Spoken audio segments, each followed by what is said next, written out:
If you're a maintenance supervisor at a manufacturing facility and your machinery isn't working right, Grainger knows you need to understand what's wrong as soon as possible. So when a conveyor motor falters, Grainger offers diagnostic tools like calibration kits and multimeters to help you identify and fix the problem. With Grainger, you can be confident you have everything you need to keep your facility running smoothly. Call 1-800-GRAINGER, click Grainger.com, or just stop by. Grainger, for the ones who get it done. If you're a podcast host, listen up, this one's for you. My name is Allie Jackson. I'm the host of Finding Mr. Height, a dating and relationship podcast that I've been doing for 4 years now, sharing my positive and practical approach to dating that's built on my own life experience. And I wanted to share another experience that I've had, my secret behind monetizing my show. It's called Red Circle, and I was just telling my colleague about how much I love their platform. With Red Circle, not only am I getting a seamless hosting experience, but I also love the support I receive in ad sales. It's not just typical ad sales either. It's targeted opportunities based on my show and my life. And the platform is super simple. You just set your preferences and Red Circle matches you with sponsors that align with your show. You can vet every opportunity and their platform gives you great analytics. More recently too, my Red Circle team has brought me opportunities outside of my podcast on social media to really augment the podcast partnerships, bring them full circle. I just can't recommend them enough. If you want to give it a try, go to redcircle.com to get your free trial. That's redcircle.com for a free trial. The Father is first. I don't have a physical Bible, but baby, my Bible that broke. I know God is the one that surprised me with all that I need. That is through Jesus Christ, and I'm certain that all things are possible if you believe. So keep on speaking life from the love of God, that nothing can separate me. Not even death, neither life. I know poverty catches up with you, my tongue won't speak. So I'm going to sleep at night, and the Lord is my strength. Ooh, shit, I'll be afraid. I fall on my knees and repent. It's better than what I done gave her. If I even know I'm being sin, Satan gon' see what I'm made of. Man, if you have any sins, I'm telling you now, I'm a changer. It's a delicate thing. What is up, Buffalo Fanatics? Z-Bot, RICO. It's RICO in Bot on the divisional round post-game show. The Buffalo Bills are going to the AFC Championship. RICO, talk to me, baby. Let's go. I am effing pumped. I can't tell you how great it feels to know that we got past the divisional round and we're going back to the AFC Championship game. Bills Mafia, one more game. One more game. Oh. So pumped. So pumped. I'm sweating right now, boy. I'm sweating. That's how I feel great. I feel great. Listen, if you guys are tuning in right now for the first time, do me a favor. Smash that like. Smash that like right now. Let's get this thing to 2,000 likes. I don't care what y'all doing. 2,000 likes. Let's go. Z-Bot, tell me how you're feeling the minute you saw we deferred. I was curious to see how you thought. You're like, what? I told my dad, I said, we will know if it was the right choice at halftime. And it wound up being the right choice. RICO, I just am so excited that that football game is over. The heart attack Buffalo Bills strike again. It's never easy. You felt like you saw this movie before, but this time it had a different ending.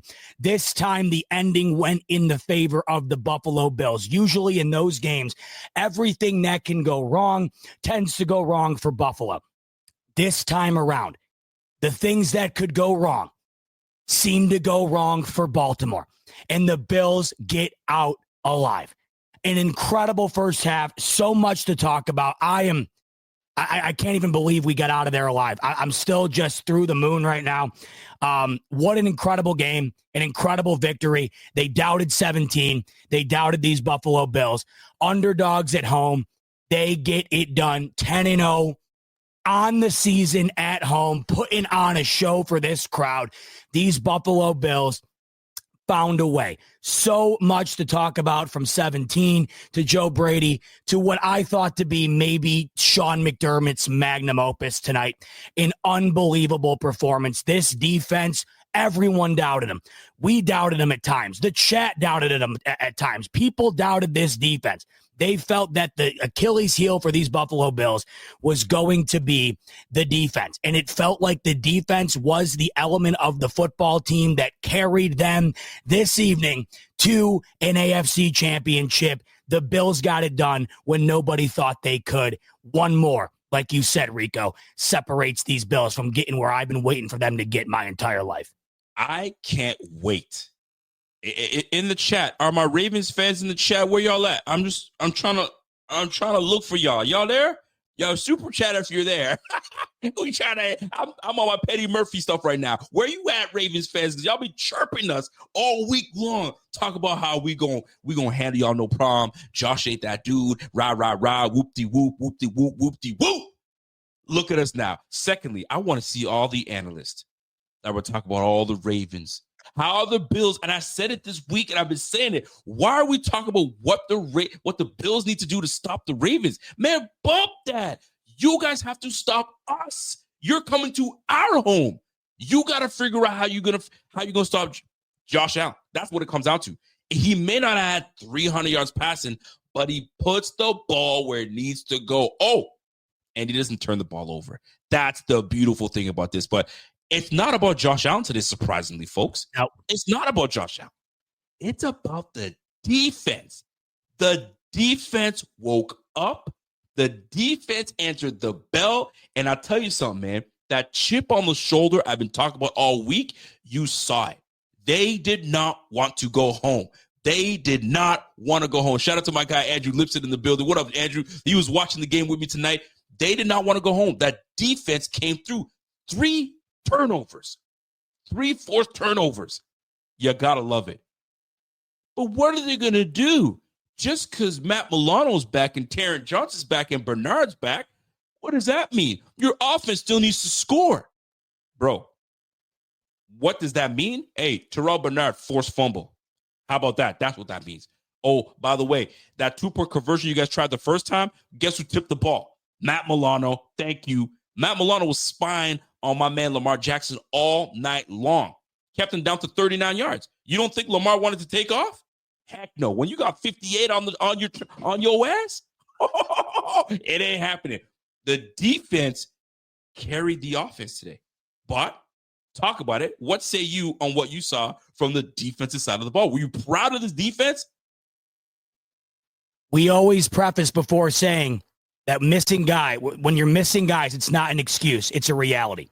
Boom. And the last time these Buffalo Bills played the Baltimore Ravens, they were without Teron Johnson. They were without Terrell Bernard. They were without Matt Milano. And they lost Taylor Rapp in that game. They also were without Khalil Shakir for a portion of that game. Look what ended up being the difference. Khalil Shakir, leading receiver. Matt Milano, all over the field tonight. Play like a man possessed. Matt Milano playing football again like an all-pro that we've come to know and love. Terrell Bernard, maybe the play of the decade for the Buffalo Bills. If they don't force that fumble on that play, it felt the momentum was all on the Baltimore Ravens side. A wide open Mark Andrews. They were getting points on that drive. Terrell Bernard makes the play. Taylor Rapp intercepts Lamar Jackson. The guy had one of the best interception to touchdown ratios in the history of the league.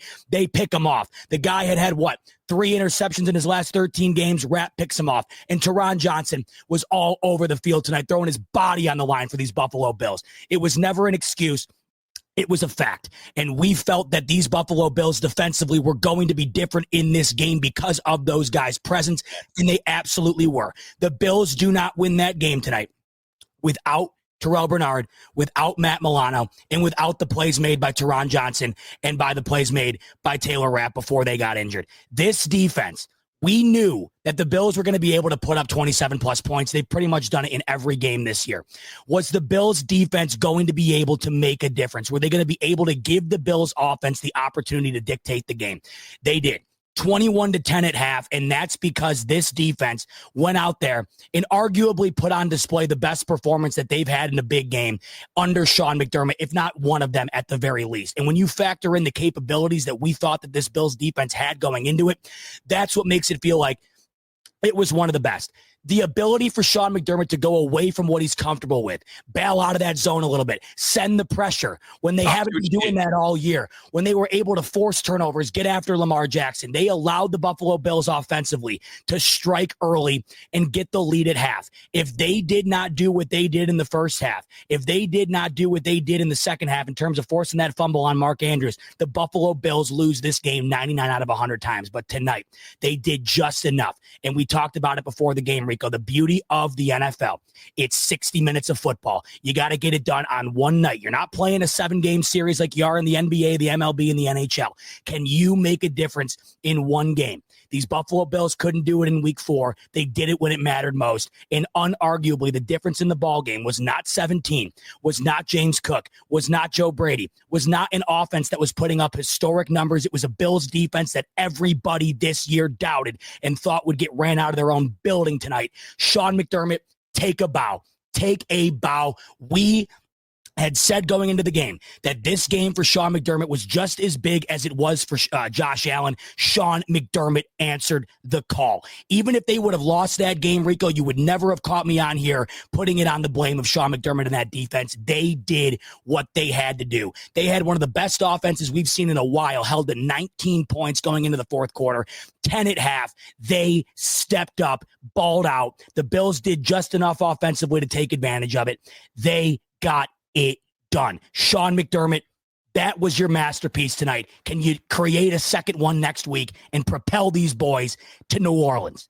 I absolutely love that you gave Sean McDermott the credit, because I'll tell you right now, Sean McDermott, when you saw him march up when it's 3rd and short and the Bills didn't get it, I didn't like how they went out of shotgun. I'm not a fan of that. We could talk about that in just a little bit. But Sean McDermott walked up to that line. He had to make a crucial decision. This is it. Either I'm going for it and I'm being aggressive, but if we don't get it, it's a one-score game. Let's go. Sean McDermott surveyed it, looked at it. Now in his head, he's probably thinking, if I take the points, they're probably going to think I'm being conservative, but I'm actually being smart because we're up 8. I'm going to trust this defense that's held, like you said, that held this team to 10 points in the first half. Why not make this defense make a play? They've got 3 turnovers already. Let's roll. And that's exactly what they did to get that stop. At least if you want to look at it, that stop, that Mark Andrews poor throw from Lamar Jackson, poor anticipation to catch the football, altogether making that a great decision to go up 8, because now you put the pressure, the stress on the offense to try to make and choose your best play. And it just didn't fall through. So in all of that, I'm reading some of the stuff on Twitter. I'm reading some of the stuff, and it's not congratulations, Josh Allen, Bills. You guys did this, XYZ, that. It's this ain't all Lamar Jackson. You did your job, Lamar. You did. I'm sorry. Lamar did enough to try to get back into the graces. Correct. But you threw a pick and you fumbled the football. If it were Josh Allen, this is what Josh Allen does. Oh, he does this, he does that. And it's not about this. This is about understanding that 2 giants are playing one another. One can only move on. And the one that moved on is the one that did not turn the ball over. And that's our guy, Josh Allen. And that's who should be getting the praise right now and saying, you know what? A great defense that's been number 1 here and number 1 there. And they played such good football since. Josh Allen was unfazed. I did what I need to do. I didn't force the football, and I didn't give the football up. And you got to love this mature Josh Allen that we are seeing right before our eyes as we head into the game against the Kansas City Chiefs. You'll love to see it, but I love that you gave our guy, Sean McDermott, the love that he deserves, because that was crucial. That game plan for these boys was crucial. And this brings me to the game plan. Stopping Derrick Henry. Derrick Henry has been a menace these last several games. He's been rushing for over 130 yards. He's hot. He's been the hot hand for these Ravens. And we talked about it this week. Multiple passes are going to have to come from Lamar Jackson. We can't let Derrick Henry take over and make this the Derrick Henry game. And the Bills defense, especially the front 7, answered the bell. They answered the bell by keeping Derrick Henry to under 90 yards rushing. He had that one crucial play that could have busted up for a long play, but we stopped him. But other than that, ineffective play come from Derrick Henry, and you love to see it. Now, take that defensive momentum and bring it over against the Chiefs. One more game so we can go to the dance. You love to see what these guys have been able to do, and I'm confident. My confidence level, I don't know about you, but my confidence level is still just as high and ready to go on to the Chiefs. How did you look at this game going into this third quarter? Because the third quarter wasn't our best. Was there a bit of worry going on, especially getting the football back after half? Well, for starters, we got 3,000 of you in the building right now. 3,000 and growing, lock in. We're only 13 minutes into the program. Strap in. We're going to have a lot to say tonight. We got a ton to talk about. And it's not all positive, but that is the positive element of this game, Rico. Yes. The Bills proved to you tonight that when things aren't going their way, when things aren't clicking entirely for Josh Allen, when Josh Allen doesn't have the cape on, when Joe Brady isn't at his best, they can win in a multitude of different ways. That's why this win is so impressive. Because Tyler Bass, we doubted him all year, nails a 50-plus yarder in the elements, nails the kick. I know it was a chip shot. We've seen crazier things. We saw the Chiefs block a kick from the Denver Broncos. That was a chip shot earlier in the year. He hit on his moments. Tyler Bass cashes it in. We saw missed extra points earlier from the Philadelphia Eagles in that game. None of that. They cashed in. Tyler Bass stepped up. This defense stepped up. Sean McDermott stepped up, didn't crumble under the pressure. But you get to that third quarter, Rico, and it was abysmal. And the Bills felt like they were going to Bills it up. The Bills felt like they were going to Bills it up once again. Me and my dad said, we've seen this movie before. 21-10 lead, and all of a sudden, in a blink of an eye, the comfortability that you have earned in the first half is completely out the window. We'll talk about it throughout the show here. I don't want to get too negative too early, but I thought Joe Brady, I thought he coached scared in that third quarter in that second half. I hated the play calling in the second half offensively. Far too conservative. It felt like they were coaching that game to not lose as opposed to winning. But in the third quarter, right, you allow the Ravens to start running the football. That's where I got nervous. The Ravens were not able to run the football in the first half. The third quarter, they were winning at the line of scrimmage, and they were getting chunk plays one after another. That drive where they went down and scored with Derrick Henry, they threw the ball one time, Rico. They went all the way down the field rushing the football. And it felt, this was the beauty of it, it felt like the Bills' defense was going to have to make another play. And at that point, how much more could you have asked from them? They forced 2 turnovers in the first half on a team that does not turn the ball over. They held them to 10 points at halftime. And you had just felt like, how much more could you ask from this defense? But now that they're starting to get run on, it felt like they were going to have to make another game-altering play in order for the Bills to get out of there alive. And that is where Terrell Bernard, in my opinion, made one of the more iconic plays in franchise history in my lifetime. We often go back to the Teron Johnson pick six against these Ravens the last time we faced him in the divisional. This Terrell Bernard forced fumble, in my opinion, is going to be up there with that. The Bills do not win this game if they do not force that fumble. So in the third quarter, Rico, I can't lie to you, I was sick to my stomach. Everything that they had built up in the first half felt like it was just evaporating in front of our eyes. If it weren't for that play, I don't think this game goes the way that it does. And that is the beauty of this victory. Even when things started to get difficult, they did just enough to be able to get out of there alive. And in the playoffs, that's what matters all week long. I had said that this game was going to be so razor thin that it was going to come down to the team that made one additional play. And it was also going to come down to the team that did not make a mistake. The Ravens made the mistake tonight. You mentioned something that I thought stood out. You had mentioned that Lamar was kind of getting a pass online here. If Josh Allen had the performance that Lamar Jackson had in the first half with an interception that was nowhere close to a receiver and a fumble that wasn't even forced, he just flat out dropped it, Josh Allen would be getting cooked over an open fire online right now, okay? Josh Allen didn't play a great football game. And I'll be honest with you, I don't think Joe Brady put him in a terrific spot today to play a terrific football game. Agreed. Josh Allen just went 16-22, Rico, in a divisional round playoff game against one of the top dogs in this league, and they won the football game. Why? Because he didn't make a mistake. He didn't put the cape on tonight. He didn't have an unreal performance, but not every game is going to be won by Josh Allen looking like the greatest damn athlete you've ever seen play a football game. That's why this win is impressive. They were able to win a divisional round football game game with 27 points on the board against the MVP and 6 All-Pros, where Josh Allen has 127 yards. Yes, I thought Lamar Jackson stepped up in the second half. He should have had that game tied. Mark Andrews, I don't know how the guy sleeps for the next 2 months. I really don't. And that's going to be the play that Baltimore Ravens fans are going to remember forever. Us Bills fans remember 13 seconds now. We'll remember it on our deathbeds. That's going to be the play right there that Ravens fans are going to remember. Lamar Jackson stepped up in the second half. But ultimately, Rico, what was the difference in the game? It was the mistakes that it felt like Lamar Jackson made in the first half and the Ravens in totality. It wasn't just Lamar Jackson's fault in the first half. However, we know how these narratives get created. It all comes down to the quarterback. No one cares about anything else. So I understand Lamar had a great second half, but you said it. It was in a comeback effort.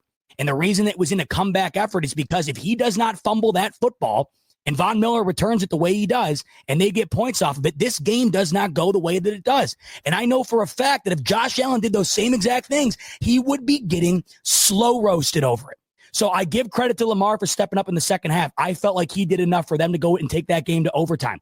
But the difference in this ball game, Rico, the Bills didn't really make many mistakes. The Ravens made plenty. And in the game that's going to finish by 2 points, that was the ultimate difference. That was the ultimate difference. And I love how you just opened it all up, and you love it. Take a breather. Take a sip, relax. You're fired up, and I love it. Now, let me keep you fired up because a lot of the year, a lot this year, we've been talking about, and I don't want to go on the negative because this negative that I'm going to go into is going to be the positive. We've been talking about special teams and special teams this, special teams that, and will Tyler Bass help us out? Will Tyler Bass step up? Give credit to Tyler Bass today. Tyler Bass made some crucial kicks that kept us in this.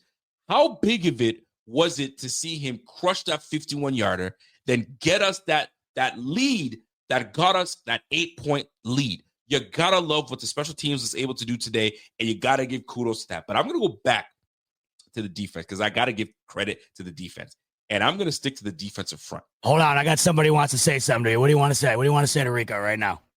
Rico. My guy. Man, what a game. What a game, man. He's playing it so cool right now. We were this close to being in the emergency room 45 minutes ago. Now we're drinking. How about now the heart rate is low. You're ready to go. You're back at it. It went our way. It all went our way. This guy, I brought him down a couple drinks because he just was I'm hyperventilating, so I need more alcohol. I told him, get a drink. You need a drink. Cardiac event. And it came out the right way. We got to do one more week. One more week. One more. Papa Bot in the building. Let's go. Hit that bell for him real quick. Papa Bot. Now let me stick to the defense because a lot of this is gonna go by the wayside, and I don't think it should. I'm gonna tell you that defensive front today, more specifically, Ed Oliver and Daquan Jones, Greg Rousseau, Von Miller, AJ Epinesa, bro, they stepped up. They absolutely stepped up today. And I don't want to, we've been on their case, especially Ed Oliver. Ed Oliver, top 10 pick. Ed Oliver gets a contract extension. We needed to see more from Ed Oliver. Even Romo came in and was like, I've been watching Ed Oliver, and he's been a menace. He's been hard to get. Let me ask you real quick, because you brought up Romo. How many times did you feel like he was going to jinx the Bills and give you a heart attack? It just felt like every chance he got, I'm like, dude, I love you, Romo, but shut up. He's like, we had the 1300. Rico, we had the 13-second heartbreak, Jim. Now it comes down to an onside kick. And I'm like, just shut up for 5 seconds. Well, the chances are 5%. But, Jim, you never know, Jim. I looked at my mom and I said, the fact that he said 5 seconds to me is killing me or 5% because, Rico, when do you ever say the percentages unless something the opposite is about to happen? Oh, my God. Oh. Hey, listen, I love Romo, but at the same time, sometimes I'm like, yo, shut your ass up. I'm sick and tired of your stuff. But when I go back to the defense, listen, give a kudos and I give a shout out to Ed Oliver and Daquan Jones. Daquan Jones is absolutely pushing the pocket. These guys were supposed to push us around today. They were supposed to push us around and run for $1.99 again. That's exactly what Ravens fans were talking about. That's exactly what analysts were saying. The big boys are coming to town. Nah, Ed Oliver and Daquan Jones absolutely stepped up to the ballpark and they said, let me get a crack at the bat and let me show you what I got. Let me move to the outside. AJ Epinesa, disciplined football. They didn't over pursue. They stayed in their lanes. They got beat up for it, but they stayed in their lanes. They got in on it and allows the linebackers to play free. So please, big shout out to Ed Oliver. I'm going to call him Edward. Every time he plays well, Edward Oliver came through and played well, and he had that big inside move, cracked Justice Hill. Oh, it was so perfect, so lovely to see. So big shout out to that defensive front. You guys did it. You guys answered the bell. You kept Lamar in check. You made him have to use his arms. Guys, we haven't seen Lamar throw how many? I got to go back to Lamar's. What did we say, Rico? What did we say? If Lamar throws it over 20-plus times, that means they're either playing from behind or we got them off their game. That's what happened. Bingo. Lamar Jackson today, 18 for 25. The last few games, 14 for 19, 15 for 16, right? He doesn't have to throw the football because he's got that big juggernaut in the back. But we said, nah, son, we got that juggernaut for you. We're going to stop him, and you're going to have to use your arm against us. And let me add something. I just want to say there was a Vegas line on Lamar's over-under pass attempts, just to let you know, it was at 18.5. There you go. That just lets you know right there. There you go. So I don't want to hear it. And here's the crazy part, right? As I talk about this defense, I don't know if you heard, if you caught this part. There was a part where after the first half, they come back from the first half, we don't do well. Romo says, this is where they got to start getting the ball to Derrick Henry to really open things up. You know who your MVP truly is when they say your name. Josh Allen's really going to have to get this thing going. They're not asking for Keon Coleman to step up. They're asking for James Cook. It's Josh Allen over there. Derrick Henry's to step. This is not your MVP. The MVP is Josh Allen because that's who the team leans on. So the fact that the defensive front, I come back to the defensive front, was able to keep Derrick Henry to 16 carries, 84 yards is absolutely fantastic. And Rico, 60 of them came in one quarter. I mean, they really took him out of the ball game for 45 minutes of a 60-minute football game. Yeah. And they said, hey, Lamar, respectfully, you're going to have to beat you. You're going to have to beat us with your arm. You're going to have to beat us with your arm. And you know what? Your guys are going to have to step up for you. And some might want to say, it wasn't all on Lamar and this, that, and the third. Well, you know what? That first pick was on Lamar. So I don't want to hear nothing about that because that's what got us the second opportunity to put points on the board. So he's not off the I guess the chopping block, if you will. He's going to get his, but at the end of the day, it's not about the Lamar Ravens and Mark Andrews. It's about Josh Allen, this defense, Coach McDermott, the guys that know what it takes to win. There are some guys that felt the heartbreak that are still on this team. How good was it to see Micah Hyde be on the sideline to say, you know what? We're going back to the dance, right? How good was it to see, right, Josh Allen be vindicated and say, you know what, we're going back to the AFC Championship. There's some guys on this squad that still remember that fateful day. Matt Milano, right? These boys are there. So you love to see it. I'm excited for it. I can't wait for this next week. But let's sit in this. Let's bask in this win because it's a lovely one. No, we are. Next week, I can't wait, but we are enjoying this one for 24 hours. No one had this team winning it. You just brought up a point that I want to piggyback on, and that was sort of the heartbreak, right? I'm seeing a lot of, well, if Mark Andrews didn't drop that ball, well, if Lamar didn't fumble it, but he did. He did drop it. He did fumble it. Here's a couple ifs for you. If the Bills didn't play prevent defense with 13 seconds left, they win that game. If the Bills were maybe healthy last year against the Chiefs, maybe they win that game. If the Bills played, if they didn't go out there and just completely mail in the game against the Bengals, maybe they win that game. If this, if that. The Bills have been the victim of an if forever. If Scott Norwood puts that kick 5 yards to the left, they're a Super Bowl champion. If there isn't a Music City Miracle, maybe they're a Super Bowl champion. If this and if that and if you and if me. Listen, there's ifs all over the board. Oftentimes the ifs go against these Buffalo Bills. If for a change, the if has to go in favor of Buffalo, well, I'll tell you what, it's a change of pace. I understand it is incredibly heartbreaking to lose with that many ifs. The Bills have been on the losing end of all of those ifs for as long as I've been alive. Here's the difference. In this game, outside of the Bills really not executing well offensively in the second half and getting run on in the third quarter, they didn't make any self-inflicted mistakes, and the Ravens did. This is how, not to compare the Bills to the Chiefs, because you can't compare anybody to the Chiefs, but the Chiefs always wait around for you to implode. The Ravens imploded tonight. There's no other way to look at it. We're talking right off of the bat, Rico. I go back to one of the first plays of the game. Talk about it. Derrick Henry dropped a wide open out route down the field. I'm not sure he doesn't score an 80-yard touchdown if he doesn't drop that. You had Mark Andrews early in the game drop a ball. You had Lamar Jackson mail one over the head of a guy. You never see that happen through the interception. You see Lamar Jackson fumble the ball without getting it punched out in the backfield. When do you see that happening? You see Mark Andrews drop that 2-point conversion. When do you see that happening? It is playoff football, and sometimes the lights get a little too bright. And those things happen. It's why the Chiefs have been so successful. It does not happen to Kansas City. It happens to everybody else. And that's why, as good of a football team as they are, combined with the other teams making the mistakes, they move on. The Bills did not have a masterclass offensively tonight. The Bills did not step up to the call in the third quarter defensively like they did in the first half, but they didn't make the self-inflicted mistakes that have cost them throughout their tenure of Josh Allen and Sean McDermott, Rico. Tonight, the Ravens did, and the Bills took advantage enough to win a game that was always predicted to be this close. And making the game this close, and you touched on it earlier, but I feel like this individual deserves a lot more credit and love today, and that's Sean McDermott. You ain't kidding. Listen, we have been tough on Sean. I've been tough on Sean because I love Sean so much. I love this guy for this coaching staff, and I want him to be the coach for this team. But I also understand the history that comes with having him as a coach and where we've lost, and how do you go on with that? But how do you not love a guy like Sean that just loves his team and they play for him?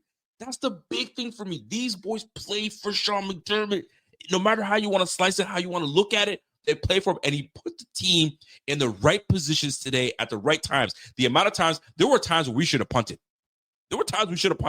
And fam, he was like, nah, we're not punting. We're going for it. Get that for us, Josh. We went 1 for 1 on fourth down, and we could have had much better plays.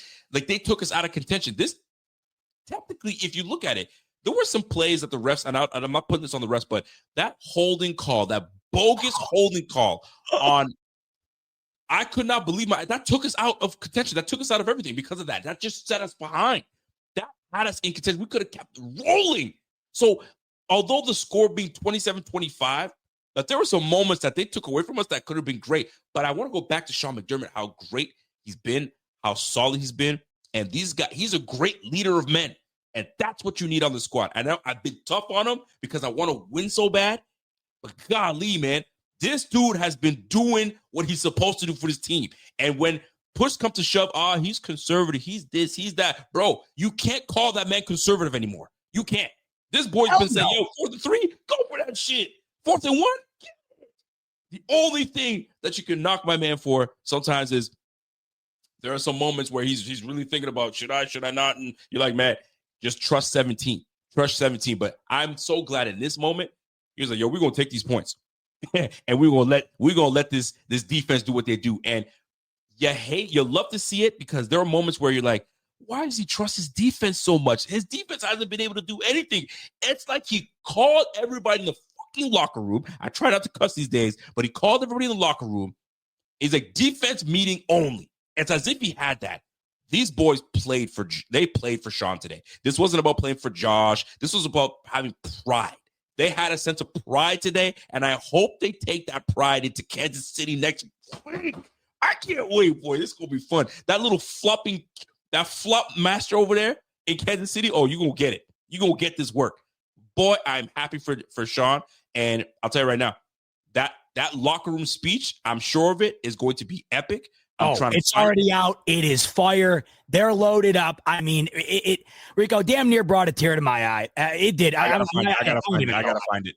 I mean, I had tears in my eyes afterwards for a couple of reasons. One, the way these guys win. What does Josh Allen do the second the game's over and they win, Rico? Josh Allen runs right up to Lamar, gives a hug. Yep. He gives the interview with Tracy Wolfson. What's the first thing Josh Allen says? How about that Buffalo Bills defense? And then you see Sean McDermott in the locker room. You knew how much that meant to him. I love these guys. This is why when I hear Allen get shit on all the time, when I hear McDermott get shit on all the time, I stick up for him as much as I possibly can, to a degree, of course. When it's not earned, I don't. When it's earned, I do. This right here that you're about to watch is the reason why I always support Sean McDermott right here. Hey, that's 10-0. 10-0 at home this year. Great job. All three phases, man, right? All three phases. Yeah. Lot to work on, plenty to work on. It just goes to show you when you take care of the football and you take the football away and you play with good, strong fundamentals, that's what the game comes down to, man, right? The ball and fundamentals. I'm so damn proud of you guys, man. Resilient, tough. That is Buffalo to a core, baby. Yep. You embody this damn city and these fans, right? I know we got a heck of a lot to work on. Take care of yourselves tonight. Be humble. We got a big one coming up Sunday, right? On the road. 17. Hey, it takes everybody, right? It takes everybody. I'm so fucking proud of you guys. I'm so proud of everybody in this room. You are here for a reason. Don't forget that. It takes every single one of us. We're not done yet. Let's go. Win on three. Win on three, 1, 2, 3. Oh, I love it. Win on 3, 1, 2, 3.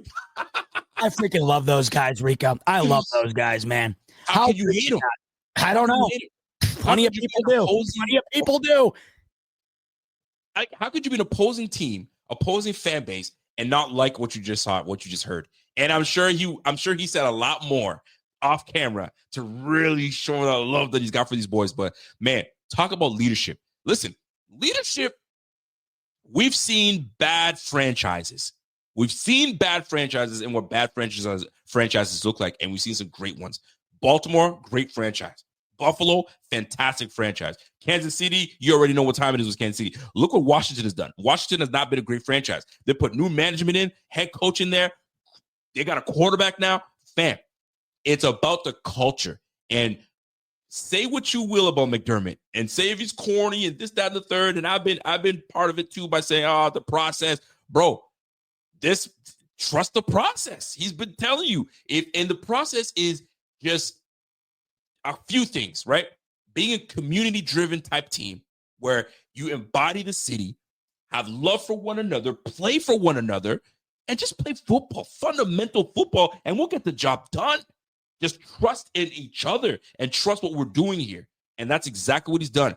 He's building this team and built this team, especially this year, with guys that ask the average fan to name 7 players on a team, and it's not James Cook or Josh Allen. They might have a hard time doing it, right? It don't matter. A guy like Alec Anderson, I love him. AJ Epinesa, I love it. You know what I'm saying? You gotta love it. Collins always just getting in somebody's face every snap. I thought he was going to cross the bill of the penalty today, the way he was fired up. Matt Collins absolutely put Humphreys on his tail. He drove that brother into the turf. You got to love it. And he's going hard, man. You got to love it. And you know what? Nobody's looking for Matt Collins. Ain't nobody trying to sign Matt Collins. But that boy led the team in TD receptions. Bro, bring on the cheese, baby. Bring on the cheese, boy.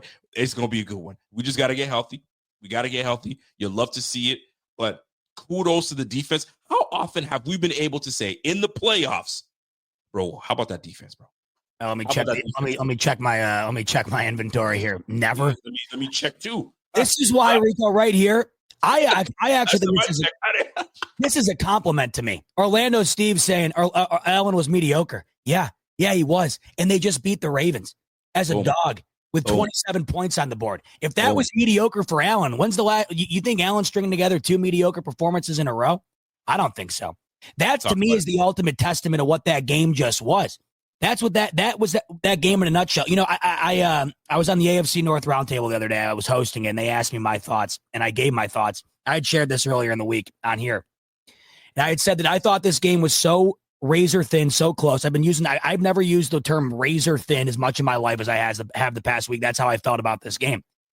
And I had said that I really felt like the bulletin board material favored Buffalo in such a way that in a game that comes down to this type of ending, I think that is a reality in terms of the way it affects the football game. And I had somebody in the comment section of that video. They said, hey, I love Z-Bot. I'm a fan, but I haven't heard a single Bills fan give a legitimate reason as to why they think the Bills can win other than the rah-rah stuff. You just saw, in my opinion, what I think to be exactly what I predicted in that regard. The Bills came out in the first half in such a way. What's this saying? Maple. OMG, the Ravens beat the Ravens. Stop pretending that I don't care. Get that off my screen. I could give an absolute shit about that. Oh, dude, I was like, what? I did not care about that at all. At all. I could care less. I'm not even going to read that. I had said. Great job. That shit off my screen. I had to. I needed to laugh. I had said, I thought that'd be the difference. Did you not see in that first half how much more energy, spunk, and fight the Bills played with? It didn't last the whole 60 minutes, Rico. It never does. The first half is what won the Bills the football game. And if they didn't come out the way that they did, then I don't think that they win it. And that's why I had thought that type of edge would be a difference. And I think it was in the first half, Rico. And ultimately, that culminated into the difference being a 2-point score at the end, where the Bills just had a little more fight in them tonight for a little longer. And that's what mattered. You can't tell me that the energy, the motivation, the like you said earlier, the desire to want to come together and win for McDermott, and I think that stuff matters, man. I think it matters, and it mattered tonight. And I think it was a major difference in the game, Rico. I couldn't disagree. Listen, I agree with everything you just said because it does matter. And that's the culture. And you see the last remaining teams that are in the playoffs right now. There's a culture that's being built. Look at these Eagles. Eagles are flying high right now. And they feel real good about their run game, their defense, solid. Look at the Bills. Look at the Chiefs. Y'all, look at the Washington Commanders. Bro, and then there were 4. Who would have called it be? I mean, shoot, a lot of people would have said Chiefs and Bills, but they probably didn't. They wanted to count the Bills out and make it the Ravens and Chiefs, right? But here we are knocking on your door saying, hey, hold on now. Bills are still in this bitch, right? Bills and Chiefs and Eagles and Commanders. And what do they all have in common? Everybody's got a quarterback, baby. A dynamic quarterback. Every quarterback that's a pocket merchant, hate to say it, they're all gone. They all got bounced, every one of them.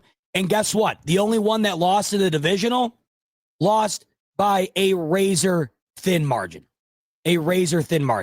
That game tonight came. I can't believe I keep saying razor. I got to come up with a different saying. It's stuck in my head. But Lamar was the closest to victory tonight.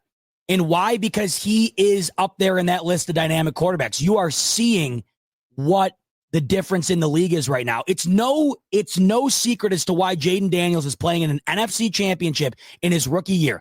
Watch the guy, and then watch the rest of the league.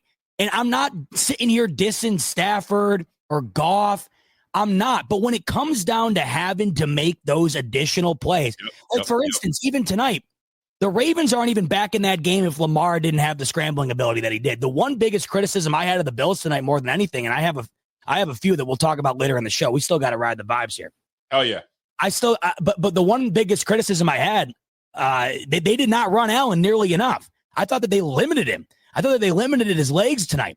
But to me, Rico, you look at the one commonality of all 4 of these teams, and they all got a quarterback that can beat you in a multitude of different ways. There's no secret why these 4 teams are representing the league in the championship round.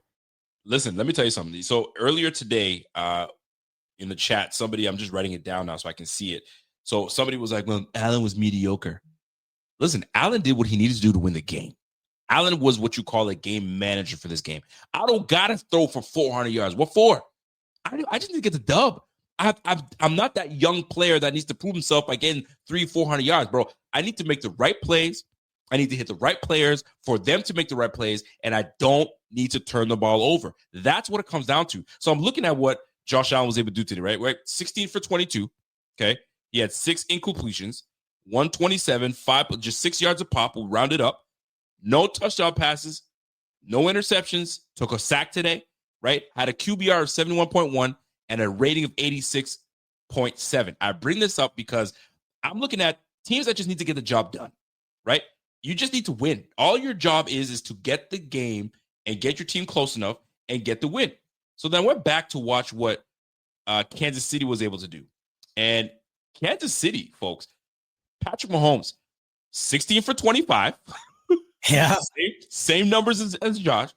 $177, a little bit more, 7 yards a pop as opposed to 6, right? He had the 1 touchdown pass, took 3 sacks, had 66 QBR. Josh is 71 today, and a 98 rating, and Josh had 86. Bro, you got to have monster numbers. Go look at Jalen Hurts' numbers while you're at it. Outside of that long run he had, go look at his numbers while you're at it. Look at Mr. Jalen Hurts. Jalen Hurts on today's matchup today. Check this out. It's the exact same storyline. Listen, Jalen Hurts, 15 for 20, $128, 6 yards of pop, no touchdown passes, no interceptions, 7 sacks. God, you got 7 sacks, 49 QBR, 91 rating. Bro, just make sure you don't turn the ball over and get the balls to the players that get the job done. And in this case, Saquon Barkley, that boy is just he is him. Your dog. Your dog. You know what I mean? But that's what you got to do. That's what you got to do. Stafford, 324 yards. Although that boy a dog, you know it because we felt it. But fam, just make the right decisions. Don't turn the ball over. And you know what? Your defense has to step up and play. And that's exactly what the Bills defense have done. They kept a team, the number 3 scoring offense, to what? 25 points? 25 points. First half, 10 points. And you know what? We called it in the first half, right? We thought, how close is the first half points going to be, right? And we're sitting here, it's going to be like 13-10. It's going to be within 7. Bro, we were on it. I wish that we converted when we came out of the halftime, but we came out super flat. That third quarter was abysmal, but we're neither here nor there. I want to ride the wave of how great we've been, and I want to keep that up. I absolutely want to keep that up. And people in the chat saying the Bills got lucky. I'm going to find the way. How do I want to phrase this? Other than saying I don't give a shit. I want to say that in these type of games, it really all just comes down to who did one additional thing better or worse. And I understand a lot went the Bills' way tonight, but you still, you have got to capitalize on the moments given to you. The Bills didn't fumble multiple times. They didn't throw a pick. They didn't have multiple drops. I understand the Bills benefited from the Ravens doing that, but have you ever thought about the Bills not doing that, benefiting them as well? I mean, that's the thing. These are the things that don't show up in the box score. I know Allen didn't air it out all over the field like we might like to see or run it all over the field, but he never put the ball in harm's way. He matured enough to where he didn't pitch that ball back to James Cook, Rico, where I think probably 2 years ago he does on the goal line there, right? I just think that in a game like this, it really all comes down to who played the smarter football. Yes. And the Bills finally did. And the reason why we're sitting here and we're acting like the Bills, I don't want to sit here and act like the Bills just dominated because they didn't. I'm not saying that they did, but the reason why we are excited about it, the Bills have never really been the team to have the superior mental performance, and they did tonight. And it was the difference. It was all the difference. It was the reason they won. And let me tell you this, and what I love about social media and all those things, and you said it earlier, sometimes some chatter does make a difference, right? And we heard, man, that boy is like Lightning McQueen. Man, he's just that dude. Let me tell you something. I don't know if you guys ever saw Cars. If you guys ever saw Cars number 2, I think this is number 2. I mean, this brother. Hey, McQueen, you all right? Listen, don't you worry, pal. You had a good run. Storm takes back the lead. Unbelievable. McQueen is fading. Love it. Before we get copyright. Love to see it. How about this right here? All week, all you've been hearing was how easy it's going to be to stop. Yo, I can't wait for Keyshawn Johnson's punk ass to jump on that show of his and have to sit going, well, Lamar didn't lose it, but Lamar also turned the ball over twice. Don't give me that bullshit that Lamar didn't lose it, right? At the end of the day, what it comes down to is this. Which quarterback made enough plays for his team to win? That's what it comes down to. That's what it comes down to. Which team made more plays enough for their team to win? And who took negative plays? The negative plays came from the Ravens side. And that's what you get, that home field advantage. I don't know if anybody in the chat was at the game, if they're home by now, but that home field advantage played such a part. These boys, I mean, I've never seen Josh Allen do this in my lifetime. When he got to the goal line, the first one, he went, raise the roof. He said, yo, step it up, everybody. Let's go. I was like, all right, we on something. We on to something, man. So big shout out to this fundamentally well-played game. And like Bot said, we didn't kill it, but we stepped up when we needed to step up and make the big plays. That Bernard play, I think that's the Buffalo Bills turning point. That's the turning point of that game. That play right there. Terrell Bernard made the play of the game with that turnover right there. What a crucial play at a crucial time in a crucial moment. Man, oh man, you got to love what the team was able to do. Got to love it. Big kudos. That was the play. That was the difference in the ball game. I got ESPN on here. They just flashed the stats. You can look at any stat you want. There is not a single stat that is more reflective of the outcome of this game than one. And it was 3 turnovers to 0. That is the difference. Simple. The Bills have played some of the cleanest football in NFL history this year. And guess who else had played an incredibly clean game? The Ravens, season. The Ravens all year long. They protected the ball. They didn't tonight. And for as many people that want to say the Bills got lucky and the Ravens choked, yeah, they definitely did to some degree. The Bills defense didn't impact the drop from Mark Andrews, I don't believe. But you can't tell me that Bills defense didn't force pressure onto that team throughout the game.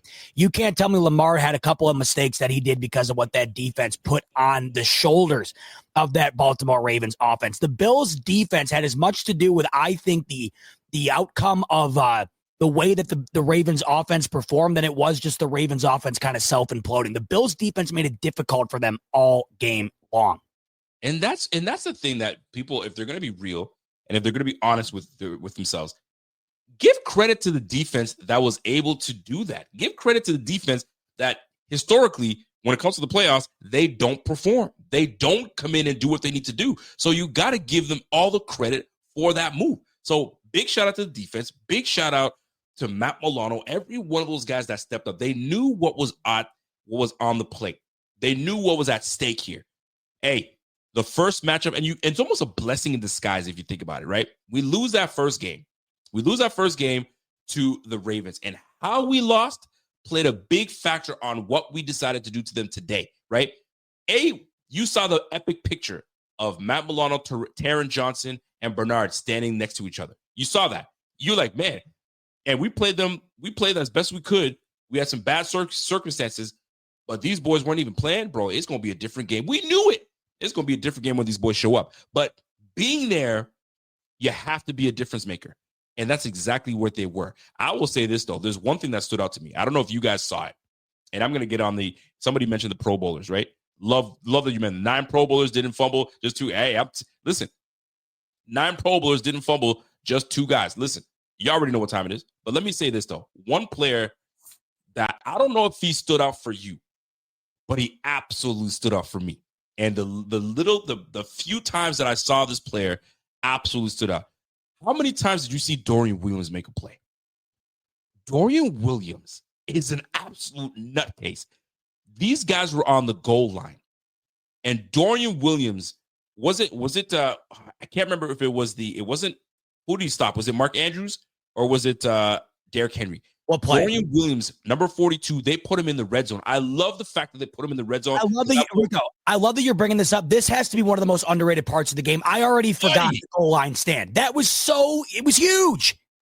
Dorian Williams was absolutely, I'm going to see if I can find the clip, but it's an underrated play. And I love the fact that they found a way to get Dorian Williams in here, because if not for Dorian Williams making that play, that changes a lot of the game. So there were crucial moments for crucial players to make crucial plays, and it just worked out the way we needed to work out. But, buddy, don't sleep on Dorian Williams because he had some moments. Special teams, that boy was knocking heads. That boy was absolutely knocking heads. Great play by that man. Listen, big shout out to Dorian Williams. Great job. Gotta love it. Love the fact that they went 4 defensive linemen with 3 linebackers, that 4-3-D. Love to see it. Yeah, love to see it, and I want to see more of it. But, Dorian Williams, man, give him the credit. Give him the credit, man. What a play by Bernard. I'm looking at the play right now. What a play by Bernard. Dude, what a crucial play by Bernard. Like if you had like a television screen on your wall that just looped the top 10 Bills plays of all time, that's making my short list. Like I don't think, dude, they do not win the game without that play. They don't win the game. At the minimum, they're getting a field goal there and they lost by 2. Like they just don't win the game. There are so many plays in this game, Rico, where they just don't win if it doesn't happen. The Dorian Williams play you're bringing up is a perfect example. You get the Ravens down to the 3-yard line. Who isn't betting their home on them getting into the damn end zone? I mean, give me a break. And they didn't. They didn't. I mean, I just want to go through real quick here. Go ahead. Because to me, you're going to look back at and if you're a Ravens fan, you got to be sick. If I'm a Ravens fan, I'm sick to my stomach because it feels like you sold the game. It definitely does. But ultimately, the difference was this list that I'm about to list off. And then I'm going to list off a Bills list, okay? Okay. You had a Henry drop, 2 massive Mark Andrews drops. You had the drop, you had the goal line stand. You also had, in my opinion, an offense early in the game that was incapable of adjusting to what the Bills were throwing at him, which is rare because it typically seems like the Ravens are the team that kind of sets the tone. You had a laundry list of all of these different errors by the Ravens. And if you were to make up a list of the Bills' errors in this game, I don't think there's one that legitimately comes to mind. You also had a penalty on that goal line drive as well, Rico, by the Ravens that stepped them back a couple of yards as well. So you just had self-inflicted wounds. And I think that we can go back to a lot of different Bills games, and the list that you would have for the Bills side of things would be like a TJ Maxx receipt. Right? But in this game, the fact that I can look back and it did not entail a laundry list of Bills mistakes ultimately is the difference. And I think what sticks out to me the most here, the beauty of it is that on maybe the list of things you didn't love, that Allen didn't play that well. Right. Doesn't it make you more confident in his ability to play well next week? If Allen just had 450 yards and 5 touchdowns, I would have to think it to myself, man, I don't know if they're replicating that. They just won a game where they really didn't play their best for 60 minutes. And I feel like that has to have you more confident than if they had barely won that game by literally playing the best football game you've ever seen from them. Listen, you couldn't have said it any better than that. And you can pick moments in this game where you can give someone credit. I'm going to give credit to someone that I never thought I'd give credit to. I ain't gonna lie. Damar Hamlin had himself a game today. No doubt. Damar Hamlin had himself a game today. I'm baffled I'm saying it, but I'm proud that I'm saying it too, because like you said, there was moments where someone had to step up and make a play. And Damar Hamlin had his moment. Bernard had his moment. Jordan Williams had a moment. Everybody had their moment in that game to make a stamp. Dorian Williams, Damar Hamlin led the team with 8 tackles today, 5 of them solo. He had himself a sack in this game. Bro, 2 tackles for loss. D-Ham was balling today. He got in there and forced the fumble that really flipped the game in the beginning of the first half, or in the first half. Fam, D-Ham, listen, give credit. I mean, I know we joke around. It was, look at this guy taking up. I was cracking on him when he took his helmet off and he did all that. I mean, all that bull. Bro, he was balling today. You gotta give Damar Hamlin his props. His pops got to be very proud of him, because I know we've been bagging on your boy. I'm proud. He played hard. He got his head in there. He got nasty. He got gritty. I mean, he wasn't afraid to get tackled. Bro, if not for Damar Hamlin making that tackle on Derrick Henry, Derrick Henry's taking it to the house. Derrick Henry's taking it to the house. Damar Hamlin got no fear in him and came in to make that tackle. Great job, Damar Hamlin. Yo, everyone stepped up. And here's the thing. You said something about Josh Allen. Josh Allen didn't have his best game, and it's okay. And it absolutely is okay, because I'll tell you right now, Josh not having his best game today will fuel him to have his best game next week.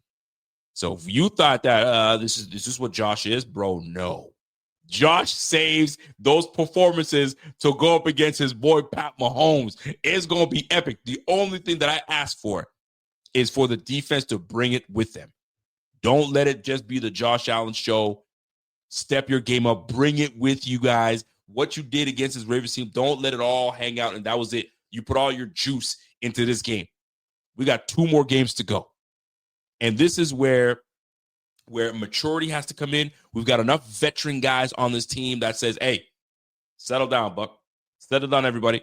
Von Miller, hey, that's one game. We got one more to go, and then we got one to win. So let's take this win in. Let's take it in, and let's move it. But give credit to DeMar Hamlin, man. DeMar Hamlin came through. Like, yo, I'm proud of this defense. Rico. I'm proud of this defense, man. Straight up. What if I told you, if you can think back to one thing that we've said really all year, but what's the one thing, I know I'm putting you on the spot, but what's one of the things that you and I both agreed on that we needed to see be eliminated in the postseason for the Bills to have their best chance to win? Oh, wow. What needs to be eliminated for the Bills to have their best chance to win? Yeah.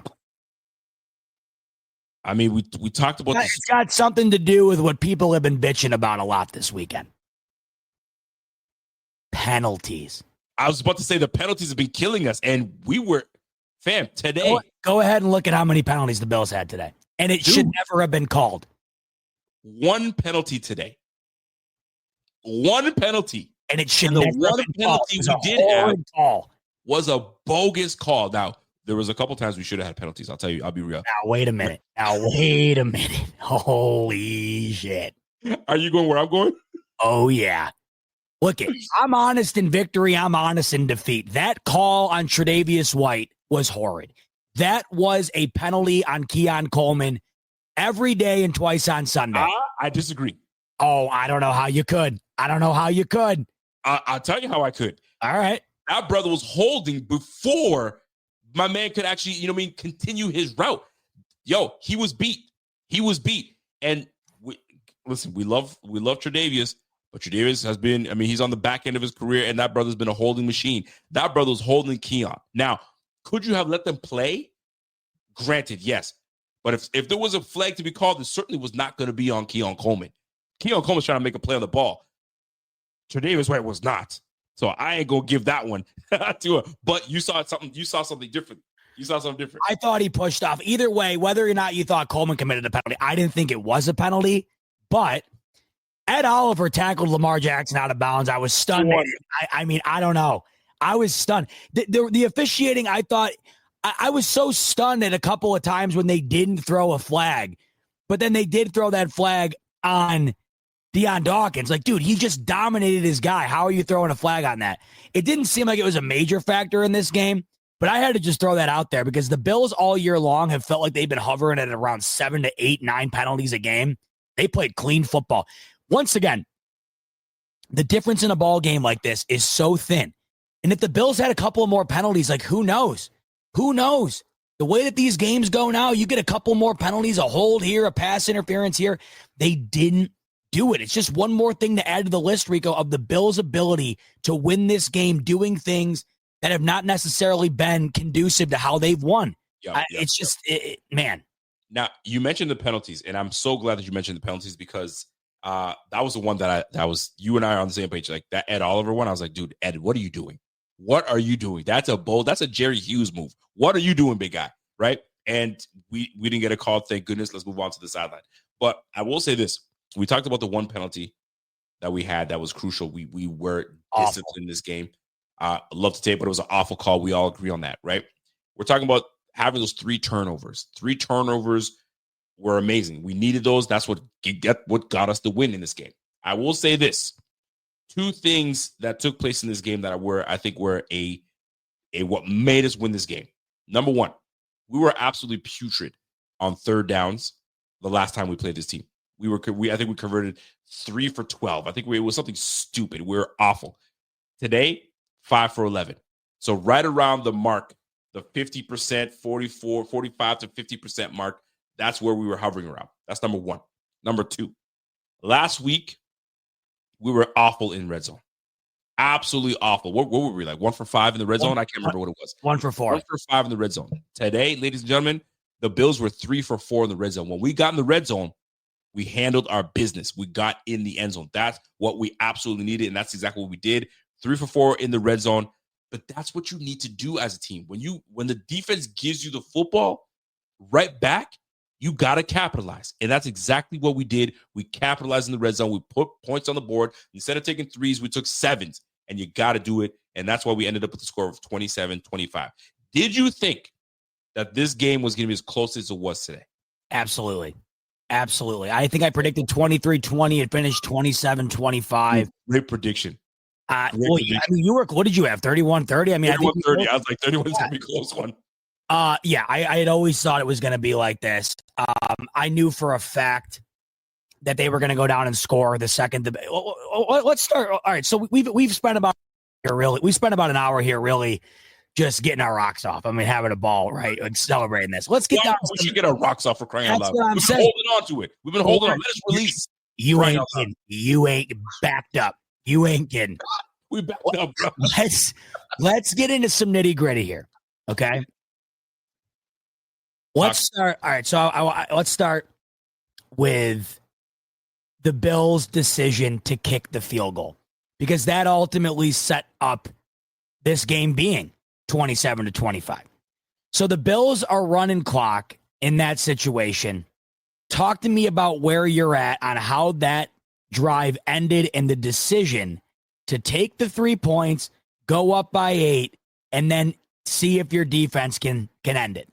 All right. So here's what I'm looking at. So we're in the red zone, right? It's second. It was 3rd and 2. I'm like, okay, we've got time on our hands and we've got Josh Allen. I was like, let's just get in there, get behind me. We're going to plow our way into the end zone. And I see us in shotgun. I was like, okay, why? Initially, I'm thinking, why are we in shotgun? This is a crucial moment in this game. We can put these guys away right now by going up 2 scores. Why? What are we doing here? And we ultimately failed. Josh gets held up. It's 4th and 1 and long. It was a long one. Now I'm thinking pretty much 4th and 2. That's how long it was. Yeah. 4th and 2. Let's call it 4th and 2. I'm thinking to myself, okay, how much do you trust Josh and this O-line? And looking at the landscape of the game, have we done enough and converted enough for you to jump in and go for that 4th and 2?